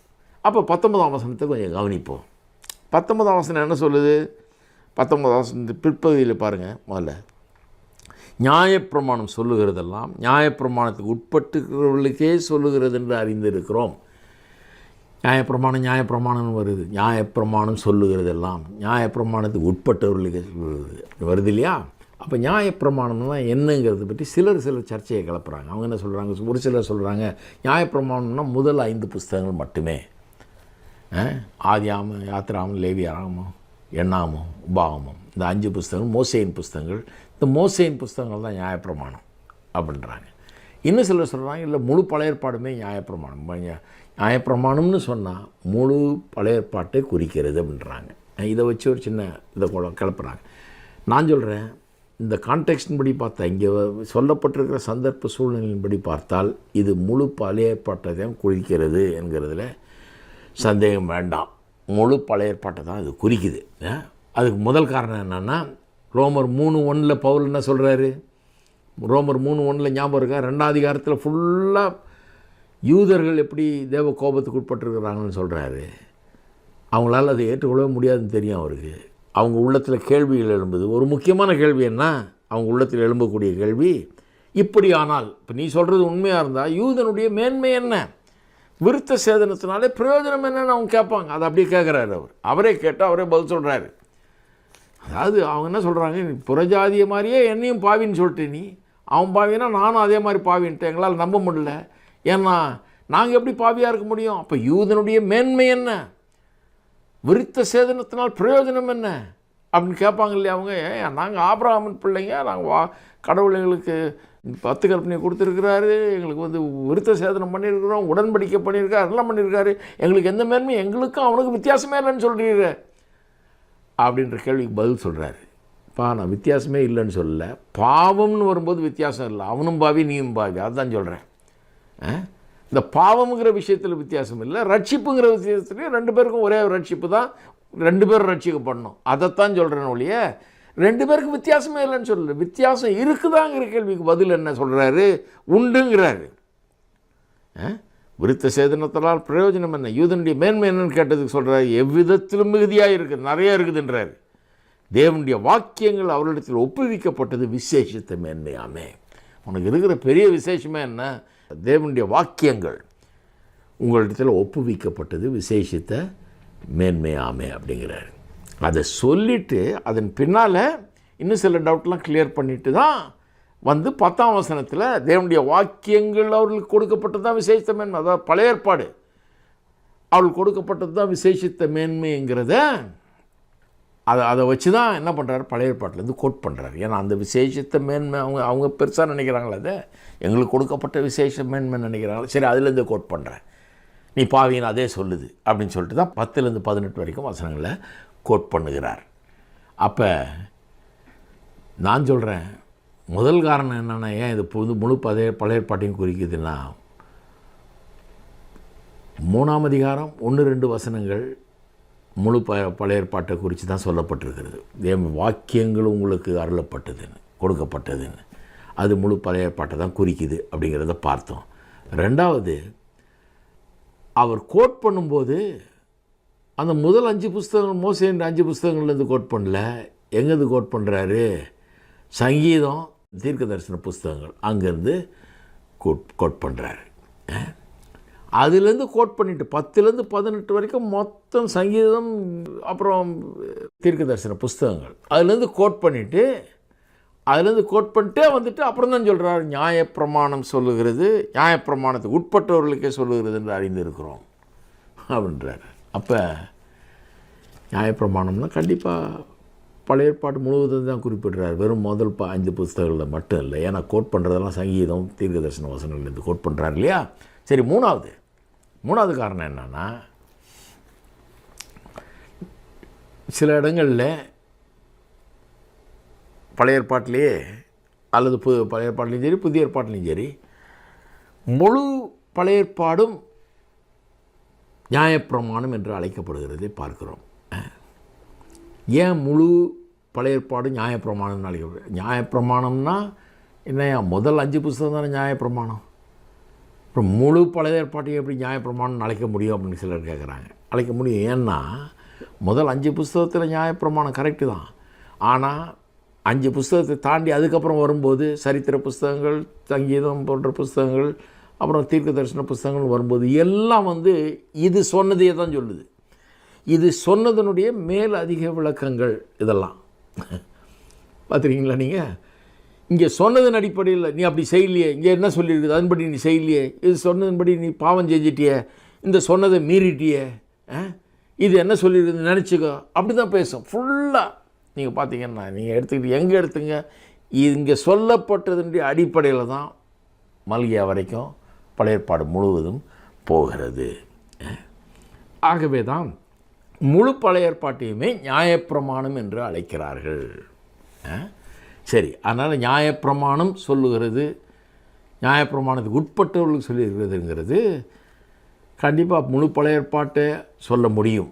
4வது, முழு பழைய ஏற்பாட்டை சொல்லுதா அல்லது முதல் 5 புஸ்தகத்தை மட்டும் சொல்லுதாங்கிறது ஒரு பெரிய விஷயமே கிடையாது இன்னும் கேட்டால். ஏன்னா பவுல் என்ன சொல்ல வர்றாரு, அது அங்கே பெரிய டாப்பிக்கே கிடையாது, அது ஒரு சர்ச்சையே வேண்டியதில்லை. ஏன்னா பவுல் என்ன சொல்ல வர்றாரு, நியாயப்பிரமாணம் சொல்லுகிற காரியங்களெல்லாம் யாருக்கு சொல்லுது? நியாயப்பிரமாணத்துக்கு உட்பட்டவர்களுக்கு சொல்லுகிறது. அது உண்மை தானே? அதைத்தான் சொல்ல வர்றாரு அவர். பழைய ஏற்பாடு யூதர்களுக்கு என்று கொடுக்கப்பட்டது, அது அவர்களுக்கு கொடுக்கப்பட்டது முழு பழைய ஏற்பாடும் இல்லையா? மற்றவர்களுக்கு அது கொடுக்கப்படலை. மற்றவர்களுக்கு அது அன்றைக்கு கொடுக்கப்பட்ட போது யூதர்கள் தான் அதை அறிஞ்சிருந்தாங்க, மற்றவங்களுக்கு அதை பற்றி ஒன்றும் தெரியாது. ஆகவே அது யூதர்களுக்கு பேசுகிறது, யூதர்களை குறித்து அது சொல்லப்பட்டிருக்கிறது. ஆகவே அது முழு பழைய ஏற்பாட்டை சொல்லுதா அல்லது வெறும் அந்த முதல் 5 புஸ்தகங்களை சொல்லுகிறதாங்கிறது ஒரு பெரிய இது கிடையாது. என்ன முக்கியம்னா, அது சொல்லுகிறதெல்லாம் நியாயப்பிரமாணத்துக்கு உட்பட்டவர்களுக்கு சொல்லுகிறது அப்படிங்கிறது தான் ரொம்ப முக்கியம். என்ன சொல்ல வர்றாரு பவுல்? தேவனுடைய வாக்கியங்கள் உங்களுக்கு உங்களிடத்தில் ஒப்புவிக்கப்பட்டது. அந்த ஒப்புவிக்கப்பட்ட வார்த்தைகளை நீங்கள் பெருசாக நினைக்கிறீங்க, அதை பற்றி பெருமை பாராட்டுறீங்க. எங்களுக்கு தான் கொடுக்கப்பட்டது, வேறு யாருக்கும் கொடுக்கலன்னு நினைக்கிறேன். அந்த வசனங்களே சொல்லுது நீங்கள் தேவ கோபத்துக்கு உட்பட்டிருக்கிறீர்கள்னு சொல்லுகிறது அப்படிங்கிறார். ஏன்னா யூதர்கள் பாருங்கள், புறஜாதியான் பாவி அவன் தேவ கோபத்துக்கு உட்பட்டிருக்கிறான்னா ஆமேன்னு சொல்கிறான். அவன் ரொம்ப சந்தோஷமாக இருக்குது அவனுக்கு. ஆனால் இவர்களும் அவர்களை போலவே பாவத்துக்கு உட்பட்டிருக்கிறார்கள், ஆகவே கோபத்துக்கு உட்பட்டிருக்கிறார்கள்னு சொன்னால் ஏற்றுக்கொள்ள முடியல. ஏன்னா இவங்க ரொம்ப விசேஷித்தவர்கள்ங்கிற ஒரு எண்ணம். அதனால தான் பவுல் அந்த மேற்கோள் காட்டுகிற வேலையை செய்கிறார் 10-18 வரைக்கும். அவர் என்ன சொல்கிறாரு? உங்களுக்கு ஒப்புவிக்கப்பட்ட தேவ வாக்கியங்கள் அவைகளே நீங்கள் தேவ கோபத்துக்கு உட்பட்டிருக்கீங்கன்னு நிரூபித்து காண்பிக்குது. அதுக்கு தான் இத்தனை வசனம் கோட் பண்ணேன், 10-18 வரைக்கும் கோட் பண்ணுறேன் அப்படிங்கிறார். அப்போ ரட்சிப்புன்னு வரும்போது எல்லாம் ஒரே லெவலில் தான் இருக்கிறீங்க அப்படிங்கிறார். புறஜாதியான் இருக்கிற லெவலில் தான் யூதனும் இருக்கிறான். ஆகவே யூதனுக்கு இதில் மேன்மை பாராட்டுறதுக்கு ஒன்றும் இல்லை. அதனால் யூதனுக்கு புறஜாதிக்கு வித்தியாசமே இல்லைன்னு இல்லை. அவனுக்கு யூதனுக்கு தேவ வாக்கியங்கள் அருளப்பட்டிருக்கிறது, அவனுக்கு அந்த வித்தியாசம் இருக்குது. புறஜாதிகளுக்கு அருளப்படலை. அந்த விதத்தில் 2 பேருக்கு வித்தியாசம் இருக்குது. ஆனால் பாவியானா 2 பேரும் பாவி. ரட்சிப்பு யாருக்கு வேணும்? 2 பேருக்கும் வேணும். இவனுக்கு ஸ்பெஷலாக வேறு விதத்தில் ரட்சிப்பா யூதனுக்கு கிடையாது. ஒரே விதத்தில் இயேசு மூலமாக தான் ரட்சிப்பு. அதுதான் சொல்ல வர்றார். சரி, 2வது இந்த பகுதி 19-20 வருஷம் சொல்கிற 2வது காரணம் என்ன? 2வது காரியம் என்னன்னா, ஏன் இந்த காரியத்தை எடுத்து இவ்வளவு பயங்கரமாக 1ஆம் அதிகாரம் 18ஆம் வசனத்திலேருந்து ஆரம்பித்து 20ஆம் வசனம் வரைக்கும் ஓன்னு போகிறாரு. லாஜிக்கலாக, ஃபிலசாபிக்கலாக, தியாலாஜிக்கலாக எக்ஸ்பிளைன் பண்ணுறாரு. அப்புறம் பிப்ளிக்கலாக வேறு எக்ஸ்பிளைன் பண்ணுறாரு. பிப்ளிக்கலாக வேறு கோட் பண்ணி சொல்கிறாரு. இவ்வளவு ஏன் பண்ணணும்? இவ்வளோ பெரிய முயற்சி எதுக்கு? ஏன் இவ்வளவெல்லாம் முயற்சி எடுத்து இவ்வளவு நேரம் செலவழிச்சார் அதுக்கு? 1:18 3:20 வரைக்கும் ஏன் வரணும் அதுக்கு அப்படின்னா 2 காரணங்கள் அப்படின்னு சொல்கிறார். ஒன்று இப்படி சொல்கிறார் பாருங்கள், 19 வாய்கள் யாவும் அடைக்கப்படும்படிக்கும். அதுதான் முதலாவது காரணம். So that every mouth may be stopped. Every mouth may be stopped. வாய்கள் யாவும் அடைக்கப்படும்படிக்கு அப்படி பண்ணுன்றார். அப்போ இவ்வளவு ஆர்கியூ பண்ணி இவ்வளவு ஃபிலசாபிக்கலாக, தியாலாஜிக்கலாக, பிப்ளிக்கலாக நான் எக்ஸ்பிளைன் பண்ணது எதுக்குன்னா சொல்கிறாரு, எல்லா வாய்களும் அடைக்கப்பட வேண்டும். அதுதான் என்னுடைய குறிக்கோள். அதுக்காக தான், அடைக்கப்படும்படிக்காக தான் இதை செய்தேன் பண்ணுறார். அப்போ இந்த வாய்கள் அடைக்கப்படுறதுன்றதை கொஞ்சம் புரிஞ்சுக்கணும். எப்படி அடைக்கப்படுது வாய்? லூக்கா எழுதின சுவிசேஷத்தில் ஒரு பேரபிளில் இயேசு சொல்கிறார் இல்லையா, ஒரு உவமையை இயேசு சொல்கிறார். 18ஆம் அதிகாரம் 9 லூக்கா 18:9 அன்றியும் தங்களை நீதிமான்கள் என்று நம்பி மற்றவர்களை அற்பமாக எண்ணின சிலரை குறித்து ஒரு உவமையை சொன்னார். இதே சப்ஜெக்ட் தான். யூதர்கள், பெரிய யூதர்களில் இருக்க பரிசேயர் தங்களை பெருசாக நினச்சிக்கிறாங்க பாருங்கள். 2 மனுஷர் ஜெபம் பண்ணும்படி தேவாலயத்துக்கு போனார்கள். ஒருவன் பரிசேயன், மற்றவன் ஆயக்காரன். பரிசேயன் நின்று, தேவனே, நான் பரிகாரர், அநியாயக்காரர், விபச்சாரக்காரர் ஆகிய மற்ற மனுஷரைப் போலவும் இந்த ஆயக்காரனைப் போலவும் இராதனால் உண்மை ஸ்தோத்திரிக்கிறேன். என்ன ஜபம் பாருங்கள். நான் அவனை மாதிரி இல்லை, இவனை மாதிரி இல்லை, அவனை மாதிரி அநியாயக்காரன் இல்லை, விபச்சாரக்காரன் மாதிரி இல்லை, பரிகாரர் மாதிரி இல்லை, ஆயக்காரனை மாதிரியும் இல்லை. இந்த ஆயக்காரன் பக்கத்தில் நிற்கிறானே அந்த ஆயக்காரன், இந்த டேக்ஸ் கலெக்டர், அவனை மாதிரியும் இல்லை. அதனால் உண்மை ஸ்தோத்திரிக்கிறேன். எப்படியாவது இந்த மாதிரி ஜபம் கேட்டிருக்கீங்களா நீங்கள்? வாரத்தில் 2 தரம் உபவாசிக்கிறேன். கணக்கு சொல்கிறார் இவர். எப்படியெல்லாம் யோகியம், தன்னுடைய யோகியதை லிஸ்ட்டு போடுறான். என் சம்பாத்தியத்திலெல்லாம் தசமமாக செலுத்தி வருகிறேன் என்று தனக்கு உள்ளே ஜெபம் பண்ணினான். இவ்வளோ கொடுத்துருக்குறேன் அப்படின்றான். ஆயக்காரன் பண்ணுற ஜெபம் பாருங்கள். ஆயக்காரன் தூரத்தில் நின்று தன் கண்களையும் வானத்துக்கு ஏறெடுக்க துணியாமல், கண்ணை கூட மேலே நோக்கி பார்க்குறதுக்கு அவன் தகுதி இல்லைன்னு நினைக்கிறான். தன் மார்பிலை அடித்து கொண்டு, தேவனே, பாவியாகிய என் மேல் கிருபையாயிரும் என்றான். அவனல்ல, இவனே நீதிமானாக்கப்பட்டவனாய். நல்லா கவனிங்க, ஜஸ்டிஃபைட்னே வருது இங்கிலீஷில். நீதிமானாக்கப்பட்டவனாய், இவனே தேவனால் ஏற்றுக்கொள்ளப்பட்டவனாய், அங்கீகரிக்கப்பட்டவனாய் தன் வீட்டுக்கு திரும்பி போனான் என்று உங்களுக்கு சொல்லுகிறேன். ஒரு மனுஷன் எப்படி நீதிமான் ஆறான்றதை சொல்கிறார் பாருங்க. ஏனெனில் தன்னை உயர்த்துகிறவன் தாழ்த்தப்படுவான், தன்னை தாழ்த்துகிறவன் உயர்த்தப்படுவான் என்றார். இந்த பேரபிளில் பார்த்தீங்கன்னா இந்த பரிசேயன் வளன்னு பேசுகிறான் பாருங்கள். நான் அப்படி இல்லை, இப்படி இல்லை, அவனை மாதிரி இல்லை, இவனை மாதிரி இல்லை, அதுக்காக கர்த்தருக்கு ஸ்தோத்திரம். அப்புறம் இதை செஞ்சுருக்கிறேன், அதை பெரிய லிஸ்ட்டு பாருங்கள். வளன்னு பேசுகிறான். அவனுடைய வாய் அடைத்து போகும்படியா இன்றைக்கி அந்த ஓமை சொல்கிற பரிசேயர்னு கேட்குறாங்க. அப்படிப்பட்டவர்களுடைய வாய் தங்களுடைய தகுதிகளை, தங்களுடைய மேன்மைகளை, தங்களை தேவன் ஏன் நீதிமான்களாக ஏற்றுக்கொள்ள வேண்டும் என்று காரணங்களை சொல்லி லிஸ்ட்டு போடுறான் பாருங்க. அவளுடைய வாயெல்லாம் அடைக்கப்பட வேண்டும் என்பதற்காகவே இந்த பேரபிளை சொல்கிறார். அவன் அல்ல, இவன் தான் நீதிமானாக வீட்டுக்கு போனான்றார். அவன் வந்த வழி சரியில்லை, அவன் வந்த விதம் சரியில்லை, இவன் வந்த விதம் தான் சரி. கண்ணை கூட மேலே எடுத்து பார்க்காம ஆண்டவரே பாவியாகி எனக்கு இறங்குன்றான். இவன் தான் சரியான ஆள், இவனை தான் ஏற்றுக்கொள்வேன்றார். மார்பிள் அடிச்சுக்கிட்டு கதறான். அவனை தான் ஏற்றுக்கொள்வேன்றார். நான் இப்படியெல்லாம் செஞ்சேனே, நான் இவ்வளோ பண்ணியிருக்கிறேன்னு சொன்னவனே ஏற்றுக்கொள்ள முடியாதுன்னு க்ளீனாக சொல்கிறார். வாய் அடைக்கிறார். பரிசேயருடைய வாயை அடைக்கும்படியாக சொல்கிறார். ரெண்டாவது, இந்த ரிச் யங் ரூலர் கதை. ஒருத்தன் வந்தான் இல்லையா, நான் நித்திய ஜீவனை பெற நான் என்ன செய்ய வேணும்னு கேள்வி கேட்டு வந்தான் இல்லையா. மார்க் 10ஆம் அதிகாரத்தில் இருக்குது. வந்த உடனே இயேசு அவன் வந்த விதமே தப்பு பாருங்கள். அவன் வரும்போது எப்படி வர்றான், நான் என்ன செய்ய வேண்டும், அதான் நித்திய ஜீவனை இவன் ஏதோ செஞ்சு பெற்றுக்கொள்ளலான்ற ஒரு எண்ணத்தோடு தான் வர்றான். அவன் கேட்ட கேள்வி அந்த மாதிரி ஒரு கேள்வி பாருங்கள். Self riches fellow. அவனுக்கு நான் என்ன செய்யணும் சொல்லு, நான் செஞ்சிடுறேன், எனக்கு ஒன்றும் பெரிய காரியம் இல்லைன்ற மாதிரி வர்றான். அவனை சொல்கிறாரு 10 கற்பனை இருக்கு இல்லையா, அதெல்லாம் போய் செய்கின்றாரு. அதுக்கு உடனே என்ன பதில் சொல்கிறான், இவைகளெல்லாம் நான் என் சிறு வயது முதற்கொண்டு அறிஞ்சிருக்கிறேன் மட்டும் இல்லை செஞ்சுருக்கிறேன்றான். கரெக்டாக செஞ்சுருக்கு, கடைப்பிடிச்சிருக்கேன் அப்படின்றான். இந்த யூதர்களுக்குள்ளே அப்படி சில எண்ணங்கள் பாருங்கள். பவுலே சொல்கிறாரு, அவர் முன்னே ரட்சிக்கப்படுறதுக்கு முன்னால் எப்படி இருந்தார்னு சொல்கிறாரு. நியாயப்பிரமாணத்தின்படி அப்பழுக்கற்றவன் நான் அப்படின்றாரு. அப்படி நினச்சிட்டு இருந்தார். நியாயப்பிரமாணம் புரியல அவருக்கு. அவர் நினச்சிட்டு இருக்கார் 10 கற்பனையும் ரொம்ப கரெக்டாக கடைப்பிடிச்சிட்டேன் நான், என்னை யாரும் ஒரு மிஸ்டேக் கண்டுபிடிக்க முடியாதுன்றார். அப்புறம் ரோமர் 7 சொல்கிறாரு, 10ஆவது கற்பனை வழங்கும்போது தான் எனக்கு தெரிஞ்சுது நான் எவ்வளோ பெரிய பாவின்னு, எனக்குள்ளே பாவம் குடி கொண்டிருக்கிறதுன்னு கண்டுபிடிச்சேன்றார். அப்போ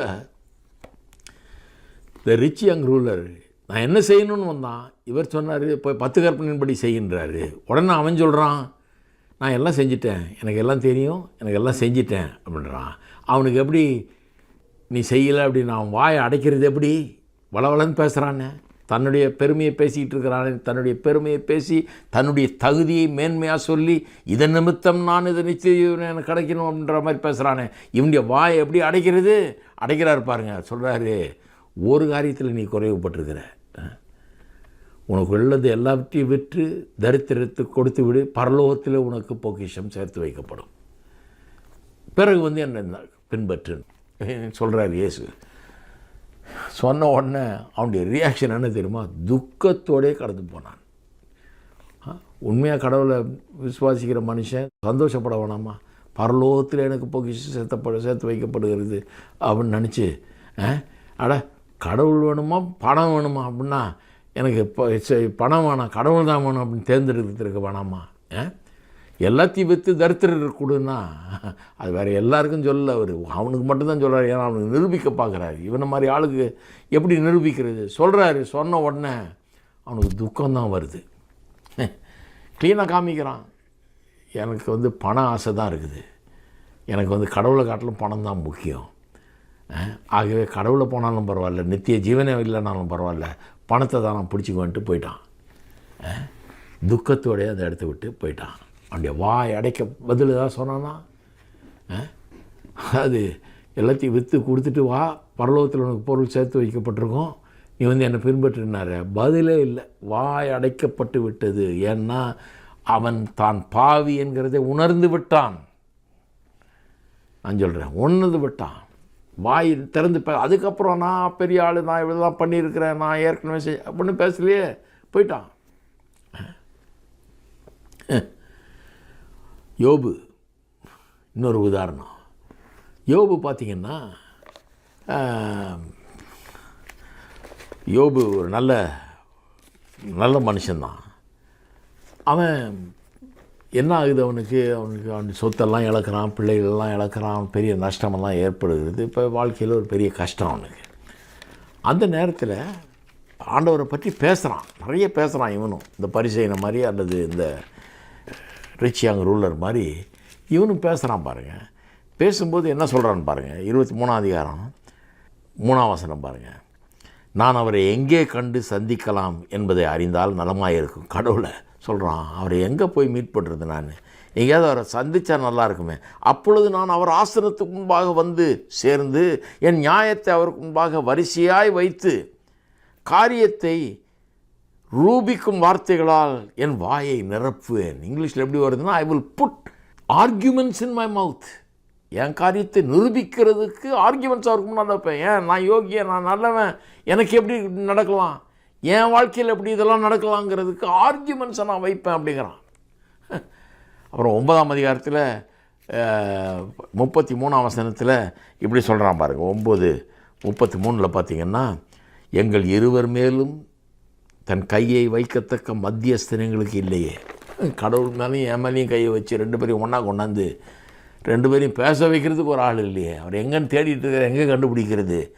அவர் கண்டுபிடிச்சேன்னா நான் அவரிடத்துல போய் முறையிடுவேன்னு, கோர்ட்டுக்கு போகிற மாதிரி போய் அவர்கிட்ட வாதாடுவேன்னு, என் ஆர்கியூமெண்ட்ஸ் எல்லாம் நான் வைப்பேன்னு அப்படிங்கிறான்.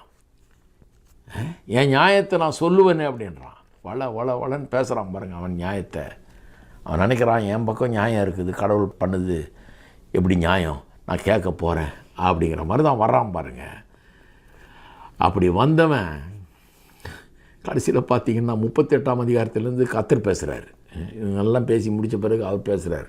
பேசின உடனே கேட்டவன் சொல்லிட்டான், வாயை பொத்தி கொள்ளுகிறேன், நான் அறியாதையும் தெரியாதையும் பேசி புலம்பிட்டேன், வாயை லொடன்னு போயிடுச்சு, வாயை கையால் பொத்தி கொள்ளுகிறேன்றான். இவங்க வாசித்து பாருங்கள் 42ஆம் அதிகாரம். கையால் வாயை பொத்தி கொள்ளுகிறேன்ட்டான். இதுவரைக்கும் என் காதுகளால் உம்மை குறித்து கேள்விப்பட்டிருக்கிறேன், இப்பொழுது என் கண்களால் உம்மை காண்கிறேன்றான். இது வரைக்கும் கேள்வி தான் பட்டிருக்கிறான், இப்போ கடவுளுடைய பிரசன்னத்திலே வந்துட்டான். அவர் எவ்வளவு பெரியவர், எவ்வளவு மகத்துவமானவர், மாட்சிமை பொருந்தியவர், எவ்வளோ பெரிய பரிசுத்தர், எப்பேற்பட்ட தேவன் அப்படிங்கிறது அவனுக்கு திடீர்னு விளங்குது பாருங்கள். அவனுக்கு ஒரு வார்த்தை வரல, வாய் அடைக்கப்பட்டு விட்டது. நான் சொல்கிறேன், ரோமர் 1:18 3:20 வரைக்கும் படிக்கிறோம். நான் சொல்கிறேன், நம்ம ஒவ்வொருவருடைய வாயும் கூட அடைக்கப்பட வேண்டும். அதுக்காக தான் இந்த வசனங்களே போதிக்கிறார், ரட்சிப்பை போதிக்கிறார் பாருங்கள். ஒரு மனுஷன் ரட்சிக்கப்படணுன்னா முதல்ல என்ன கன்க்ளூஷனுக்கு வரணும்? என்கிட்ட ஒன்றுமே இல்லை, அந்த டேக்ஸ் கலெக்டர் மாதிரி ஆகணும், அந்த ஆயக்காரன் மாதிரி ஆகணும். ஐயோ தேவனே எனக்கு இறங்கும், கண்ணை கூட ஏறெடுத்து உம்மை பார்க்க முடியாது, நான் பாவியாகி எனக்கு இறங்கும்ன்ற நிலைமைக்கு வரணும். இந்த ரட்சிப்பை சரியாக புரிந்து கொள்ளணுன்னா மனுஷன் என்ன பண்ணணும்? எனக்குள்ளே என்கிட்ட எந்த நியாயமும் இல்லை, கடவுள்கிட்ட நிற்கிற தகுதியே இல்லை, நான் பாவியாக இருக்கிறேன்ற அந்த விதத்தில் தான் வர முடியும். அப்படிப்பட்டவன் தான் நீதிமானாக்கப்பட முடியும். அப்படிப்பட்ட ஒரு முடிவுக்கு எல்லாரையும் கொண்டு வர்றதுக்காக தான் 1:18 3:20 வரைக்கும் போதிக்கிறார். 3:21 எப்படி ரட்சிக்கிறார், பாவ பரிகாரத்தை எப்படி செய்கிறாரு, எப்படி அதன் மூலம் அதை விசுவாசிக்கிறது மூலமாக ரட்சிக்கப்பட முடியும்னு சொல்கிறாரு. ஆனால் 1:18 3:20 வரைக்கும் நான் பாவிங்கிறத நிரூபிக்கிறதுக்காக, எல்லாரும் பாவிகள், யாவரும் பாவத்துக்கு உட்பட்டிருக்கிறார்கள், தேவ கோபாக்கினை யூதர் புறஜாதியர் எல்லார் மேலேயும் இருக்குது அப்படிங்கிறத நிரூபிக்கிறதுக்காக சொல்லிட்டு வர்றார். அதை நிரூபித்து அது விளங்குனாதான் ஒருத்தன் ரட்சிக்கப்படும். அது விளங்கின பிறகு தான் ஒருத்தன் எப்படி வருவான்? ஐயோ என்கிட்ட ஒன்றும் இல்லை, இவ்வளோ நாள் லொடலோடன்னு பேசிகிட்டு இருந்தேன், ஏன் நியாயம் இது, நான் இப்படியாக்க, நான் இவ்வளோ பெரிய யோகியனாக்க, நான் என்ன பண்ணியிருக்கேன், நான் இவ்வளோ தர்மம் பண்ணியிருக்கேன், இவ்வளோ காசு கொடுத்துருக்கிறேன், இவ்வளோ ஜபம் பண்ணியிருக்கேன், இவ்வளோ உபவாசம் இருக்கேன்னு சொல்லிட்டு இருந்தவன் இப்போ என்ன பண்ணுவோம்? ஐயோ நான் ஒன்றும் இல்லை, நீர் தான் என்னை ரட்சிக்கணும். இயேசு செய்த அந்த கிரியை பாவ பரிகாரத்தின் மூலமாக, அதை விசுவாசிப்பதன் மூலமாகவே, அதன் நிமித்தமாகவே என்னை நீர் ஏற்றுக்கொள்ளுகிறீர், எனக்கு அது ஒன்று தான் எனக்கு வழி அப்படின்ட்டு வரணும். ஏன்னா வசனங்கள் அதைத்தான் நிரூபிக்கிறதுக்காக தான் இங்கே போதிக்கப்படுகிறது. அதனால தான் 10ஆம் வசனத்திலேருந்தே வாசித்து சொல்லிட்டு வர்றார். நம்ம எல்லாருக்கும் தான் சொல்கிறார், நீதிமான் ஒருவனும் இல்லை, உணர்வு உள்ளவன் இல்லை, தேவனை தேடுகிறவன் இல்லை. இல்லைன்னு ஒத்துக்கிறோமா? நம்ம இல்லை இல்லை என் விஷயம் வேறு அப்படின்னு சொல்கிறோமா? இப்போ சொல்லணுன்னா விளங்கலைன்னு அர்த்தம். இது இவ்வளோ நாள் போதிச்சது விளங்கலை, இவ்வளோ தூரம் வந்துட்டோம், போதிச்சது விளங்கலைன்னு அர்த்தம். நீதிமான் ஒருவனும் இல்லை, உணர்வு உள்ளவன் இல்லை, தேவனை தேடுகிறவன் இல்லை, எல்லாரும் வழி தப்பி ஏகமாய் கெட்டு போனார்கள், நன்மை செய்கிறவன் ஒருவனாகிலும் இல்லை. ஒத்துக்கிறீங்களா? ஒருவன் கூட இல்லை, ஒருத்தன் கூட யோகியம் கிடையாது, ஒருவன் கூட இல்லை. இல்லை பிரதர், நான் வந்து கொஞ்சம் விளங்கலைன்னு அர்த்தம். அவர்கள் தொண்டை திறக்கப்பட்ட பிரேத குழி, அவர்கள் நாவுகளால் வஞ்சனை செய்கிறார்கள், அவருடைய உதடுகளின் கீழ் பாம்பின் விஷம் இருக்கிறது, அவர்கள் வாய் சபிப்பினாலும் கசப்பினால் நிறைந்திருக்கிறது, அவர்கள் கால்கள் ரத்தஞ்சிந்த தீவிரிக்கிறது, நாசம் நிர்பந்தம் அவர்கள் வழிகளில் இருக்கிறது, சமாதான வழியை அவர்கள் அறியாதிருக்கிறார்கள். இதுதான் மனுக்குலம், இதுதான் மனுஷனுடைய பாவ நிலைமை, பாவ செயல்கள். ஒத்துக்கிறோமா? ஒத்துக்கலைன்னா நமக்கு இன்னும் விளங்கலைன்னு அர்த்தம். இது விளங்கிருச்சுன்னா இங்கே சொல்லியிருக்கிறபடி வாய்கள் யாவும் அடைக்கப்படும். எந்த விதத்தில் அடைக்கப்படும்? தன்னுடைய நியாயத்தை பேசுகிற வாய் அடைக்கப்படும். தன்னை பரிசேயனை போல காட்டிக்கிட்டு தன்னை பெரிய பரிசுத்தமான காட்டுற அந்த வாய் அடைக்கப்படும். தன்னை பற்றி தன்னுடைய நியாயத்தை பெருசாக பேசுகிற வாய் அடைக்கப்படும். அடைக்கப்பட்டுருச்சா? சரி, அதுதான் முதலாவது காரணம். ஏன் இவ்வளோ தூரம் போய் இவ்வளோ போதிக்கிறார் இதை பற்றி? எல்லாரும் பாவத்துக்கு உட்பட்டிருக்கிறார், எல்லாரும் மேலும் தேவ கோபம் இருக்கிறதுன்றதை ஏன் போதிக்கிறார்? ஏன்னா எல்லாரும் பாவின்றது புரிஞ்சுக்கணும், வாய் அடைக்கணும். தங்களுடைய நியாயத்தை பேசி நான் பாவி இல்லை, என்னை பற்றி உங்களுக்கு தெரியாதுன்னு சொல்லணும், அந்த வாய் அடைக்கப்பட வேண்டும் இல்லையா? அதுக்கு தான் அந்த உதாரணங்கள்லாம் சொன்னேன். ரெண்டாவது காரணம் என்ன சொல்கிறாரு? வாய்கள் யாவும் அடைக்கப்படும் படிக்கும், உலகத்தார் யாவரும் தேவனுடைய ஆக்கினை தீர்ப்புக்கு ஏதுவானவர்களாகும் படிக்கும். உலகத்தார் யாவரும் தேவனுடைய ஆக்கினை தீர்ப்புக்கு ஏதுவானவர்களாகும் படிக்கும். இங்கே தமிழில் பிரமாதம் வந்துருக்கு டிரான்ஸ்லேஷன் பாருங்கள். இங்கிலீஷில் வந்து கில்ட்டின்னு ஒரு வார்த்தையை வச்சு டிரான்ஸ்லேட் பண்ணிட்டாங்க. அதில் வந்து நிறைய விளக்க வேண்டியதாக போச்சு எனக்கு. ஏன்னா அங்கே இதில் எப்படி வந்துருச்சுன்னா, so that every one may be proven guilty அப்படின்ற மாதிரி வந்துருச்சு இங்கிலீஷில். அந்த கில்ட்டிங்கிற வார்த்தை வந்து அந்த கிரேக்க மொழியில் வந்த அந்த வார்த்தைக்கு ஆக்கினை தீர்ப்புக்கு ஏதுவானவர்களாகும்படி டிரான்ஸ்லேட் பண்ணது ரொம்ப பிரமாதமாக இங்கே பண்ணியிருக்காங்க. ஆனால் அந்த கில்ட்டின்ற வார்த்தைக்கும் அர்த்தம் அதுதான். கில்ட்டின்னா குற்றவாளி, குற்றம் செய்தவர்கள்னு அர்த்தம். அது ஒரு லீகல் வேர்டு இல்லையா?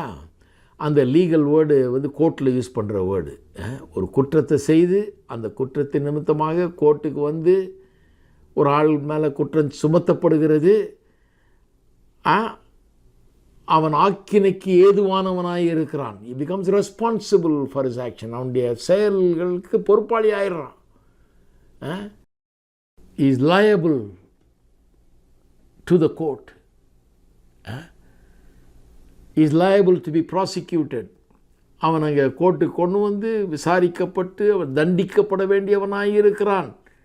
அதை சொல்கிறதுக்கு தான் அந்த கில்ட்டின்ற வார்த்தையை யூஸ் பண்ணுறாங்க அது இங்கிலீஷில். இங்கே பிரமாதம் வந்துச்சு, உங்கள் உலகத்தார் யாவரும் தேவனுடைய ஆக்கினை தீர்ப்புக்கு ஏதுவானவர்களாகும்படிக்கு. அப்போ இது ஒரு லீகல் ஒரு சிச்சுவேஷனில் கொண்டாந்து விடுறாரு, ஒரு லீகல் மேட்டராக இதை ட்ரீட் பண்ணுறாரு பாருங்கள். எல்லா மனுஷரும் தேவன் முன்பாக பாவிகளாக இருக்கிறாங்க, பாவத்துக்கு உட்பட்டவர்களாக இருக்கிறாங்க. எல்லாரும் வந்து பாவத்தில் கிடக்கிறார்கள், தேவ கோபத்துக்கு உட்பட்டிருக்கிறார்கள். அதன் நிமித்தமாக தங்களுடைய பாவத்துக்கு பொறுப்பாளிகள் ஆகிட்டாங்க. ப்ராசிக்யூட் பண்ணப்பட வேணும், இவர்கள் கோர்ட்டுக்கு கொண்டு வரப்பட வேணும், தேவனுக்கு முன்னால் கொண்டு வரப்பட வேணும். தங்களுடைய பாவத்துக்கு பொறுப்பாளிகளாகி விட்டார்கள், அதனுடைய தண்டனைக்கு உகந்தவர்களாகி விட்டார்கள். உலகம் முழுவதும் உலகத்தார் யாவரும், கவனிச்சிங்களா? உலகத்தார் யாவரும். அப்போ இங்கே சொல்ல வர்றது என்ன? அதாவது இங்கே சொல்ல வர்ற பாயிண்ட் என்னன்னா, ஆக்கினை தீர்ப்புக்கு ஏதுவானவர்களாகும்படிக்கு அப்படின்றது ரொம்ப முக்கியம். இங்கே வலியுறுத்த விரும்புகிறது வந்து மனுஷன் எவ்வளோ கெட்டு போயிட்டான், எவ்வளோ அசுத்தமானவனாக இருக்கிறான், எவ்வளோ பொல்யூஷன் ஆகிடுச்சு அவனுக்குள்ளே, எவ்வளோ கெட்டு போனான், எவ்வளோ சீரழிஞ்சான், அதெல்லாம் சொல்கிறாரு. ஆனால் பாயிண்ட் அது இல்லை. பாயிண்ட் என்னன்னா, எல்லாரும் ஆக்கினை தீர்ப்புக்கு ஏதுவானவர்களாக இருக்கிறார்கள்.